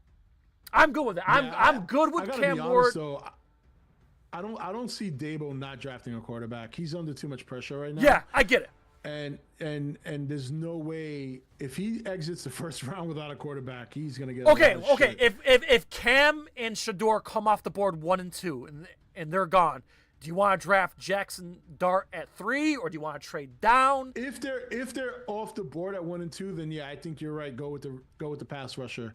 Because at that point nobody can say anything. They lost out. But the thing of it is, the Titans are not going to draft a quarterback because they have one already. They have that. I forget his name, but he played very well last year. Yeah. So they're definitely not going to get a quarterback. But Cleveland, that's tricky because Cleveland are married to God, what's his name? Well, not Jameis. The Deshaun Watson, the massage. Deshaun guy. Watson, yeah, Mr. Massage. Yeah, they're married to him. It's gonna be. I mean. Yeah, but they're saying that he's gonna be out for another year. Like he's not gonna be ready week 1. He's gonna be out for most of the year. They got Jameis. Well, I don't know. Did Jameis get hurt too? I don't remember. But anyway, but they need a quarterback too. But I think they're in love with Abdul Carter. If they have Abdul Carter with Myles fucking Garrett, who just signed a $40 million deal, and I think they just signed up Nick Foles, didn't they? Or I don't know who they signed. Yeah, I believe so. I have a feeling they're not going to draft a quarterback either. It wouldn't surprise me if they did, but I don't think they are. I just don't want. I think the Giants have a. If they draft him, I will cheer for him, but I don't want him. If we get Cam Ward, I'm good with it. I'm not jumping for joy, but I'm good with it. Yeah, I think they get Cam Ward, and then after that, go offensive line. They need an offensive line. I know. Yeah, they signed some cheap offensive linemen for depth. I was gonna say, yeah, and that's all fine and well. But we need a guard, bro. We need a guard. Yeah, need a guard. Did you play football? You look like an offensive lineman. Did you play? I played nose tackle. Oh, okay. So I played Fuck, defensive tackle. I wouldn't want to block you. Just saying, I wouldn't want to be on the other side A blocking lot you, of just people saying. didn't when I was playing. I had a pretty good reputation. Like my third game in when I started playing football in high school, and started getting a lot of cheap shots and stuff like that. Yeah. So yeah, it was fun. But yeah, I think there's some talent there. And I like Dabo as a coach. I just think I lost a little bit after last season, personally. I was. I don't think, to be fair, this guy Danny wasn't very good. I think he was good. I just think the Giants broke him. I think after he was just not the same after the ACL tear, and you could tell he wasn't playing with the same precision and confidence. You know, I think also didn't help that they let Saquon Barkley walk. Yeah, Judas. I call him Judas Barkley. That's what I call him, Judas fucking Barkley, because we did that was an just offer, stupid. That was not a good move. And I get it. You don't want to overpay running backs. They get hurt. They tend to trend downward. But to be after, like, fair, 26. we struck gold with Tyrone Tracy. He was the big surprise out of the draft. Yeah. Yeah, so we'll see. I have them, the Giants, and then I have the Dolphins that I watch as well. And I don't know what's going to happen there. I just want the Giants to win 8 games. I just want the Giants. I mean, we'll see what happens as the season progresses. But as of right now, I just want the Giants to be above water. Okay, I'm tired of being the fucking bottom. I'm not. Listen, I'm 38. I can remember really bad Giants seasons growing up. I've been a Giants fan since I was 2. I can remember really, really bad seasons between Phil Simms and Eli Manning. Okay, and of course, the past 5 years have not been good to us. I just want the Giants to be respected. I just want them to play winning football again. I'm not expecting them to win 10, 11, 12 games and get into just win 8 games, okay? Win 8 games, I can live with that, and at least we'll just build and then build from there. Yeah, well, they're in a tough division. You know, you got obviously Philadelphia, and then you got Washington's on the upswing. Dallas is falling. Dallas is in free fall right now, but I think but they're still in a good position to beat the Giants. I feel like we can beat, as of right now, and we'll see how the draft goes. I feel like we can at least beat Dallas and beat Washington at least one fucking game. I don't think we can beat Philly, and it pains me to say it because oh my god, man, dude, yeah, Philly is. I was at the Giants-Eagles playoff game. Oh, I would never go to Philadelphia. I ain't afraid Those of them. people are fucking. They're maniacs. I ain't afraid of them, they're dude. Idiots. They're idiots. Oh, they just burned their whole city down after they won that damn Super Bowl. You know, I pointed my finger I'm like, hey, everybody, look at those Eagles fans over there. Now, like the whole world saw how they were. I got a giant question for you. Do you think Eli Manning should have went to the Hall of Fame? Yes. I agree. But here's the thing, though. I'm not surprised because, okay, so my all-time favorite Giant, I want to ask you the same question. My all-time favorite Giant, so no surprise to you probably, was Michael Strahan. He was my Lawrence Taylor, okay? I grew up in the 90s. Like, I was born in 86, grew up in the 90s, so I was too young to remember Lawrence Taylor, like, at his peak. So, but Michael Strahan was my Giant. And when he didn't get first ballot, in, the first year of eligibility, I was pissed. Warren Sapp got in over Michael Strahan. I was fucking pissed. So I'm not surprised. So Michael Strahan got in the second year of eligibility. I think it'll be the same with Eli. They fucked over the 2 greatest modern Giants. Strahan didn't get in the first year, neither did Eli. But they will. Yeah. He will. Yeah. I always thought Eli was obviously Peyton put up numbers, but I always thought Eli was more of a clutch quarterback than Peyton Manning was. Well, yeah, in the playoffs, yeah. I mean, you can't take those. Sure. You can't take away those 2 Super Bowl runs. Those, not just the Super Bowl wins. Those playoff runs were magic. Oh yeah, definitely. So, yeah, I think his stats are whatever. His records whatever, but he's top 10. But you want to know something? Yeah. Even his stats, he's still in the top 10. Top 10, yeah. Of quarterbacks. So it's like. I was shocked that he didn't get in, but I'm not totally surprised because they did the same thing to Strahan. We all thought for sure Strahan was getting in in first ballot. So he'll get in next year. I think him and Drew Brees get in together. But yeah, it was kind of a gut punch, especially the fact that The Giants had a terrible season. The Eagles won the Super Bowl. Like, let us have something. They couldn't even give us Eli Manning in the Hall of Fame yet. So it'll be next year. I would like to go to this to see the induction in Canton. I'd like to because Eli was my guy too. Even though I really like Kerry Collins too. I loved Kerry Collins, but Eli was like the best Giant. I know Phil Simms, but I think Eli was the best Giants quarterback we ever had. No, he's definitely the best. And I know the last few years weren't great, but it wasn't his fault. No, once that other coach stepped in after Coughlin, he kind of mistreated him. Yeah. I didn't like the way he treated Eli. What about baseball? You don't watch baseball? I loved baseball as a kid, but I kind of phased out of baseball. But yeah, I'm a Yankees guy. I'm assuming you are too, a Bronx guy. You're a Yankees guy too? No, I'm a Mets what? fan. What? You're from the Bronx and you like the Mets? Oh yeah, hold on. What was it? Was it the '86 team that got you in? But I was a Mets fan before that. Once I was a kid, my father I started following baseball when I was like 4 or 5 years old. But yeah, it's funny. I drifted away from my father's teams as I got older, except for the Mets, because I just thought it was, I always thought it was just real easy to be a Yankees fan because they had so much success, especially in the '90s. I call it morbid, but I like being a suffering Mets fan because I know when they finally do win, by the it's way, gonna feel amazing. And I'm joking, but fuck you for taking Juan Soto. And here's why. Yeah, no, it's let me tell you something for you Mets fans here. All I heard from Mets fans my whole life, Rob, is, "Oh, you Yankees are overpaid. The Mets play for the love of the game. We don't overpay. We don't buy our teams. You guys buy your team." Well, Juan Soto, you guys are spending money now. You never used to. I've never had anything against the Yankees for spending money. If it's legal, do it. Look what the Dodgers are doing. Oh God, no one's beating the Dodgers. I wanted you guys to beat the Dodgers because I knew we couldn't beat the Dodgers. I want that Subway Series. I want that Subway Series so bad because I'm like, yes, the Yankees will beat the Mets. Listen, if you had met the Mets in the Subway Series, instead of the Dodgers, the result would have been the same. No. They had already swept you guys for the regular season. I know, but that was back then. I knew we couldn't beat the Dodgers, but I'm like, oh, we can beat the Mets. I like Mets get in. I'm praying for the Mets to beat the Dodgers, and they didn't. I'm like, I would have damn. loved to have faced the Yankees last year. To make up for 2000, right? Not only that, I just think they would have beat them. I think it would have been like a 6-game series. I disagree. I think we would have won. I think the Dodgers. I think they're gonna. They already got one of their pitchers hurt. Yeah. I don't know. I feel like the Dodgers are gonna repeat. I just feel like the Mets, even with Soto, they don't have enough firepower to beat the Dodgers. I'm just being honest.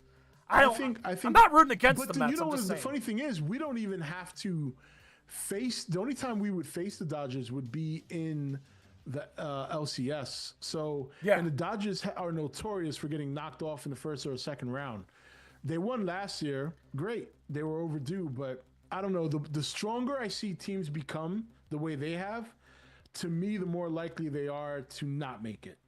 You know what I mean? Because they got a target on their back. Everybody hates them. Everybody's going to play their best ball against them, especially in the playoffs. So I think Arizona might take them out in the playoffs, in my opinion. I wouldn't be mad. Really I can't stand the Dodgers. I can't stand it. I wouldn't be mad at that. Now I don't like hate the Mets. It's just I'm a Yankees guy. Like if the Yankees didn't exist, I'd be a Mets fan. That's just how it is. If the Giants didn't exist, I'd be a Jets fan. That's just how it is. It was just in New York, even in upstate New York, we have our choices. Yeah. So and I don't share the same vitriol for the Yankees that Mets fans do. They're not in our league. Yeah. We don't face them. You know what I mean? Like, and obviously I'm going to cheer for the Mets against the Yankees when they play like I would any other team. You know what I mean? So what I do find funny is all the shit people were talking about Juan Soto after he signed with the Mets. It was a gut punch, bro. It was a gut punch because I know. You could tell they were coping hard. It was just like the Yankees had a deal on the table. I'm like, all right, let's get this done. And then when I heard $780 million to them, I'm like, are you fucking kidding me? $780 million? And I'm just like, deal in 5 years goes up to 805. Oh my! And think of the endorsements. He's gonna be a billionaire when it's over said and done. With the endorsements and shit, he's gonna be a billionaire. And whatever investments he makes, he's gonna be a billionaire. And it's just, but like I said, it baffles me because the Mets. All I heard for years is about the Yankees spending. Well, the Mets just fucking did. And they took our best guy. They had to. I get it, but I'm just saying. For a long time, they were cheap. Steve Cohen, and even Steve Cohen told us, he's like, hey, look, because he's spending out of his pocket for Juan Soto. The Mets don't make enough money to afford that contract. So that's why he was talking all the stuff about attendance. He's like, all right, I put my money where my mouth is, so the fans better come out this year. And I don't blame him for saying it. I agree with him. Yeah, and also, I'm a Knicks fan. Man, I'm not going to lie. It's just, as great as they are right now, I also don't think they have enough firepower to take down Boston, or if they somehow make it to the finals, they're not going to, I don't know. I will say this is where my optimism is with them. Once we get to the playoffs, just get there healthy. Get there healthy. And you get there healthy, number one. Number two, the law of average. You can't lose like that. They're too talented to lose that like that forever against those teams. Not to mention, I don't know where the fuck Cleveland came from, because last year we smoked them. That team is relatively the same. Yeah. But what I will say, a silver lining is, it took a year for Cleveland to get acclimated to Donovan Mitchell, their team. It might take another year. It might take until next year for the Knicks to really gel, because they should, in my opinion, they should be better than even what they are now. Yeah, my worry is the Knicks window is slowly closing. Like, we need to do it either this year or next year, and it's over, and it's going to be another 10 years of darkness. Like, their windows now, either this year or next year, they got to get it done. They got to find a way. I think their window's about 4 or 5 years. Really? I'd say 3 tops. 3 tops. Well, they got Cat for the next 4 years. They got Brunson for, I think, more than that. Yeah. They just signed OG Anunoby, and they got Mikal Bridges for 2 years. Yeah. So, whether or not they sell Mikal Bridges, he's really the piece that's keeping them from getting to the next level. Yeah. And OG needs to be healthy. But they both have not played the kind of defense they're capable of. I'm hoping that changes in the playoffs, because if it does and they play up to their potential defensively, then I think the Knicks can be the kind of team that's going to make people say, oh, well, this was the Knicks team we were supposed to see. Like I said, just get there healthy, man. That's what ran out of steam last year. It was demoralizing. I mean, I wasn't shocked, because we saw everybody go down one by one as the playoffs progress. It was like dominoes falling on you. So like, just get there fucking healthy, because who knows? With like, Jason Tatum gets hurt. Like, who knows? Who the fuck knows what's gonna happen with Boston and all those other teams? Like, let's just get to the fucking playoffs and get there healthy, and then we'll go from there. Just my optimism has dropped a little bit, because we keep getting smoked by all the good, like the elite teams, but we smoke everybody else. Again, silver lining, there's only 3 teams that are better than you, and it's not like they're not capable of beating them. Yeah. They just you're right. Find a way. So find a way. So yeah, I'm not as doom and gloom as a lot of other fans are.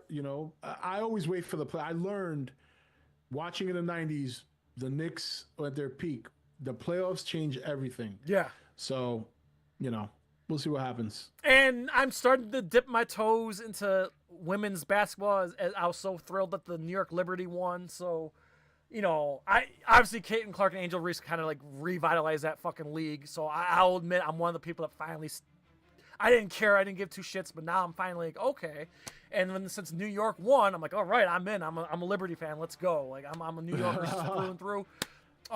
So yeah. So I'm starting to dip my toe in the ladies basketball a little bit, but and I'm a huge boxing fan too. I live like 10 minutes from the Boxing Hall of Fame. I'm starting to dip my toes in years. I started to dip my toes in the MMA just a little bit, because my roommate's a huge MMA fan, but boxing's my other jam. And you know what my favorite combat sport is right now? Yeah, slap, power slap. Yeah, Dana White just bought it. Yeah, Dana White just bought the league. He's been running it for like 2 years now. Yeah, man. I just watched the latest. Well, it's not a pay-per-view. They show it free, but I watched the latest event last Friday. I love watching that shit. It's so ridiculously fun. And we're gonna. It's not really combat sports, but we're gonna do. I guess I can break the news, but we're gonna do a WrestleMania watch party, on right here on NerdCage Live. When I don't know if we're gonna do. I don't know if we're gonna do both days. We might do one. I don't know if we're gonna do both. We're gonna do one, at least one day. Watch. I'm not a wrestling guy. Joe's a wrestling guy, but we're gonna do one. Yeah, I love watch wrestling. Party. And when they officially announce it, we will do a fight watch party of Canelo versus Crawford, because that's too big of a fight that we have to do it. I know this is not a boxing channel, but it's too big of a fight, and I'm too big of a fan. We're gonna do a watch party of Canelo versus Crawford in September. We did the Jake Paul versus Mike Tyson watch party, and it was a blast. We got a shit ton of views. It was awful. But my God, we had fun. It was on Netflix. Bro, we had a blast because we were, the ass cheeks and all that. Like, we were laughing, bro. And we had a blast with that watch party, and we did good numbers. So I was like, okay, so I think we have something here with these fight watch parties. So, yeah, we're going to do WrestleMania, and we're going to do Canelo versus Crawford and any pending big other fight that comes about. So we're starting to do some fight watch parties, and also shout out to Heather Hardy, New York gal. We had her on the show twice. She's my favorite lady boxer, and she came on, and yeah, we had a great time interviewing her. And hopefully we'll get other MMA and boxing, fighters interviews in the near I think future. I'm going to start reaching out to slap fighter contestants and interview them. That'll be my only gripe, Rob. I get it. I get amused when I watch it, especially I love watching the women slap each other. But like, my only thing is like, you can't defend yourself. You have to stand still, and you can't move. Like, nope. You gotta have a chin. You either gotta have a chin, or you gotta be lucky enough to be the first one to slap. Because even if you don't knock them out, every time you smack the shit out of somebody, they kind of lose power on their slap. So, but it's just fun to watch. I love these motherfuckers get knocked out so hard. Bro, like, I will definitely watch that. Whoever you interview, I will watch, because I might have to ask questions. Like, I might have to like send you questions. Like, hey, like what on earth made you decide? Believe it or not, they have to exercise their neck, because that's what builds like resistance, like to build the chin. And some of the shit they got to do to try and build that neck resistance is pretty intense. Even though a lot of them are like as big as I am, they make me look like I just got off of Jenny Craig. But if nothing else, they at least exercise their neck so they can take the shots. Because, yeah, you're right. They can't defend themselves. Oh, my God. I just think it's almost like a senseless sport, but I see the rise in popularity because I see the clips on Facebook all the fucking time. I'm just like, oh my God. We're very Rob. We're barbaric. We exactly. Like, we have a bloodlust. Like, we love this shit. Yeah, we can't help ourselves. Yeah, we're it's cruel. True, man. We're cruel animals, man. We have a bloodlust. I mean, I started watching slap fighting before Dana got into it. Like, I was watching all the highlights of the Russians slapping the shit out of each other, and the Power Division here in America. It's just fun shit. Fuck, that's fucking awesome. All right, dude. It's 10 o'clock. I kept you longer than I had planned on. So, I got to pop this question again. Rob of Entertainment Talk Nation, we would love to have you back on NerdCage Live sometime. So, I just want to... Would you like to come back on the show sometime? We'll talk more. Of course, absolutely. Fuck yeah, let's motherfucking go, man. Dude, this has been an absolute goddamn pleasure. So let's make this transition out of here. So, Rob, please... Oh! The song! Yes, Kaiju Tunes, right. So I have it queued up. Do you want to just run it? How about tell everybody what you got planned, and then we'll play the song. All right, so I started a second channel called Kaiju Tunes. It's link in the description. Yeah, so it's partially original, partially assisted by AI. So I have somebody I write the lyrics with. I have two friends of mine that they can sing. They actually sing some of the songs. And then we started putting songs together about your favorite monsters. And there's 3 videos uploaded so far. There's going to be... I didn't upload any tonight. I was supposed to. But right now we have 15 songs complete. We started doing this back in November. And once we get all these current songs out, we're going to have a 1 song a week cadence. And they're going to be songs about different monsters in different genres. And right now we have the one I sent you, which is a Godzilla lo-fi beats song. So go ahead. Yeah, so everybody check this out. I put in some footage of Godzilla video games, so that way you guys are not just staring at a blank screen. So yeah, I got some Godzilla video game footage with Rob's song, and it's called Godzilla at Midnight. Check this out. I love it. Also, shout out to the Mecha Godzilla song too. But yeah, let's play this song. We can play this song for you guys real quick. And yeah, so here we go in 3, 2, 1.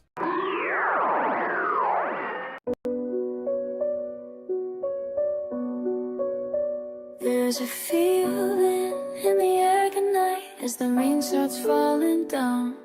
Everyone's running away in fright, while I'm just standing around.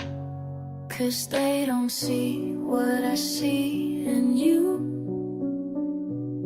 This beautiful display of mind. You're making everything alright. Godzilla in the midnight rain, breaking shit and feeling no pain.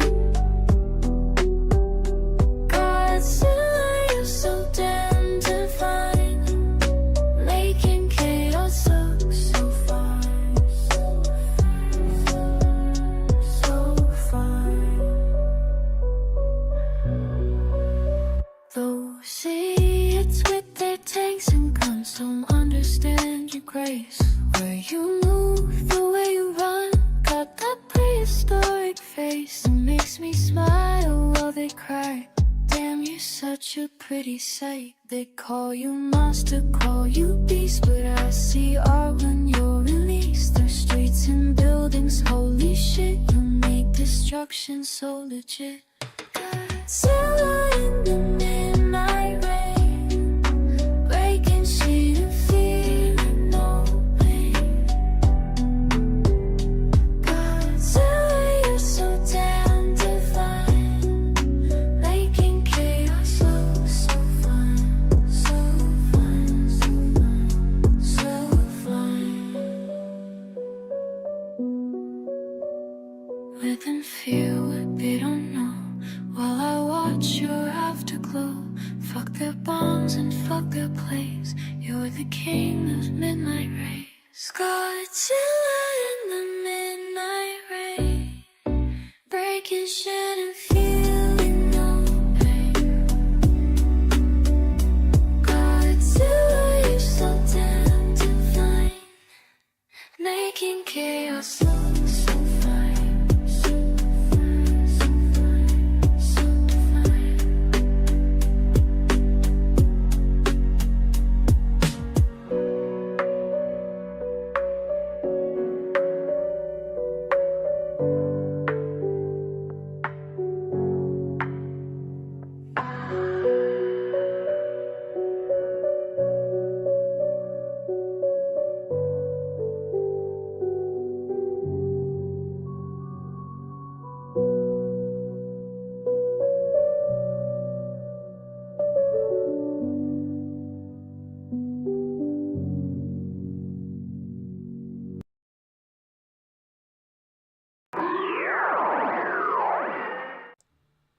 All right, and that was the Godzilla at Midnight. So, guys, please subscribe to Kaiju Tunes, Rob's new channel. He's got more songs on the way. Again, shout out to the Mecha Godzilla song. Like, that was fucking metal. I fucking loved it. Yeah, So, that one's going to be uploaded soon. Right now, we have Godzilla in the Midnight Rain. We have the Mothra song and the Gamera song that are up there currently. And there's going to be a lot more coming in the next couple of days. So definitely. And different styles, different genres, too. So all different genres. So, like, the Mothra song is more like a pop ballad, and the Gamera song is more like a pop rock. Obviously, the Godzilla song is lo-fi. The Mecha Godzilla song you're referring to is more metal heavy. And then we have, I don't know if you heard the Baragon song that I uploaded on ETN. Okay. So about that, when you started playing it, you started playing your outro song. So I didn't really get to hear the song because your outro music and your it makes noise. I know. Yeah, I have to fix that. But yeah, Baragon song I'm gonna re-upload on Kaiju Tunes as well. That's like a slow song. So yeah, we have a lot of different genres we're doing just for fun. Are you okay? Since you're a New York guy, I have to ask: are you gonna do like a New York hardcore style, like a punk rock hardcore, like Cro-Mags, Madball style? I am currently in the early stages of developing some gangster rap. Okay. Monsters. So. All right. I'm here for it, man. I just throwing it out there because I'm a huge hardcore guy too. That's why I'm wearing my Biohazard bandana. But yeah, I just wanted to throw that out there, man. If you do some hardcore shit, I want to hear it. yeah, definitely. Yeah, Shay, I'm glad you liked it. For everybody, so. Yeah, no, I'm glad you guys like that song. Again, so subscribe to Kaiju Tunes. I put the link in the description, links in the chat. Rob, anything else you want to promote real quick, and where everybody can find you and your Twitch and everything else? Yeah, so on X I'm at Rob ETN. I'm not on Twitch very much, but if you want to follow me there, because I do plan on making a return there at some point. It's at Lenny. It's Lenny the OG. Yeah, Lenny. And then, yeah, you remember Lenny. Yeah. And then, come to the ETN channel. I've been back to doing content for the last about 6 weeks now, and trying to rehabilitate the channel. It's been very inconsistent for very long, so I'm trying to find my way into the good graces of the algorithm so they can put me back up. And yeah, that's it. And I stream usually once a week. Normally it would be Fridays or Saturdays. So, and usually it's more interactive. I don't really do my gaming on streams very much because I don't stream often enough to do a game. Yeah. But yeah, and that's it. Nothing else. It's crazy. Awesome. Real quick, everybody, if you haven't already, please check out our live stream where me and Mad Mike Jones hit the top 5 most anticipated video games of 2025, as well as our interview with Total MK from last week. Check that out. Also, podcast versions available as well.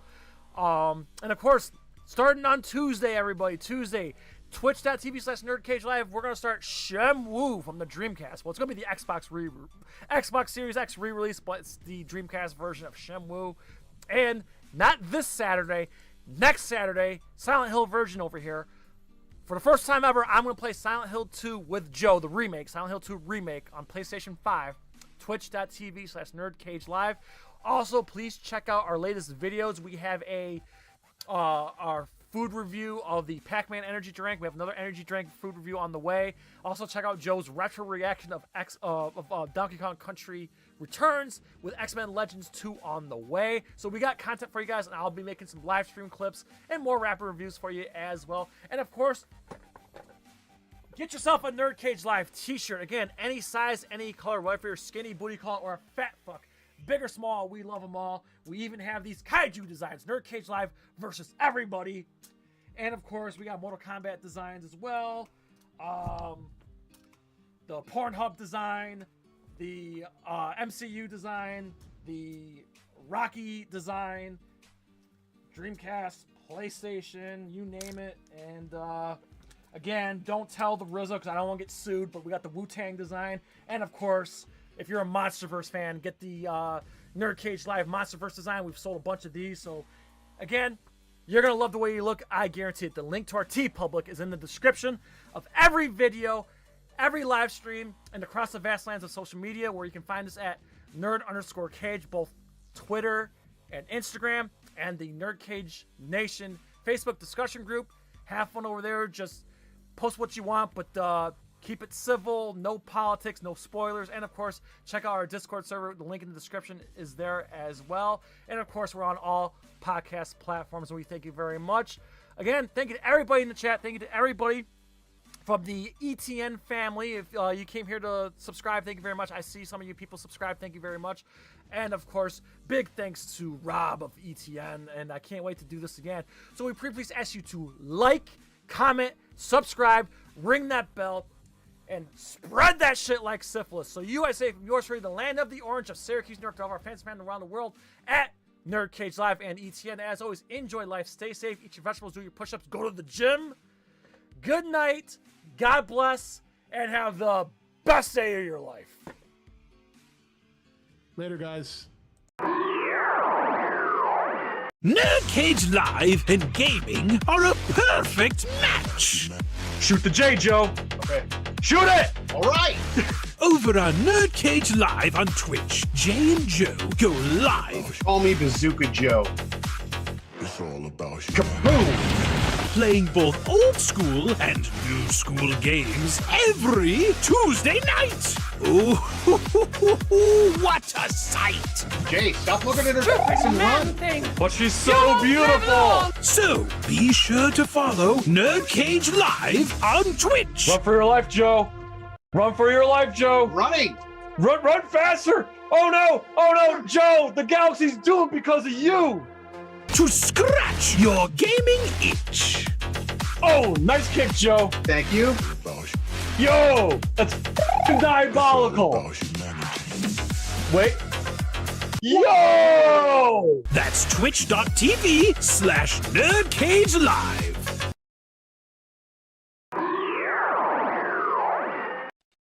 Ooh, trying to get out of the nerd cage, are ya?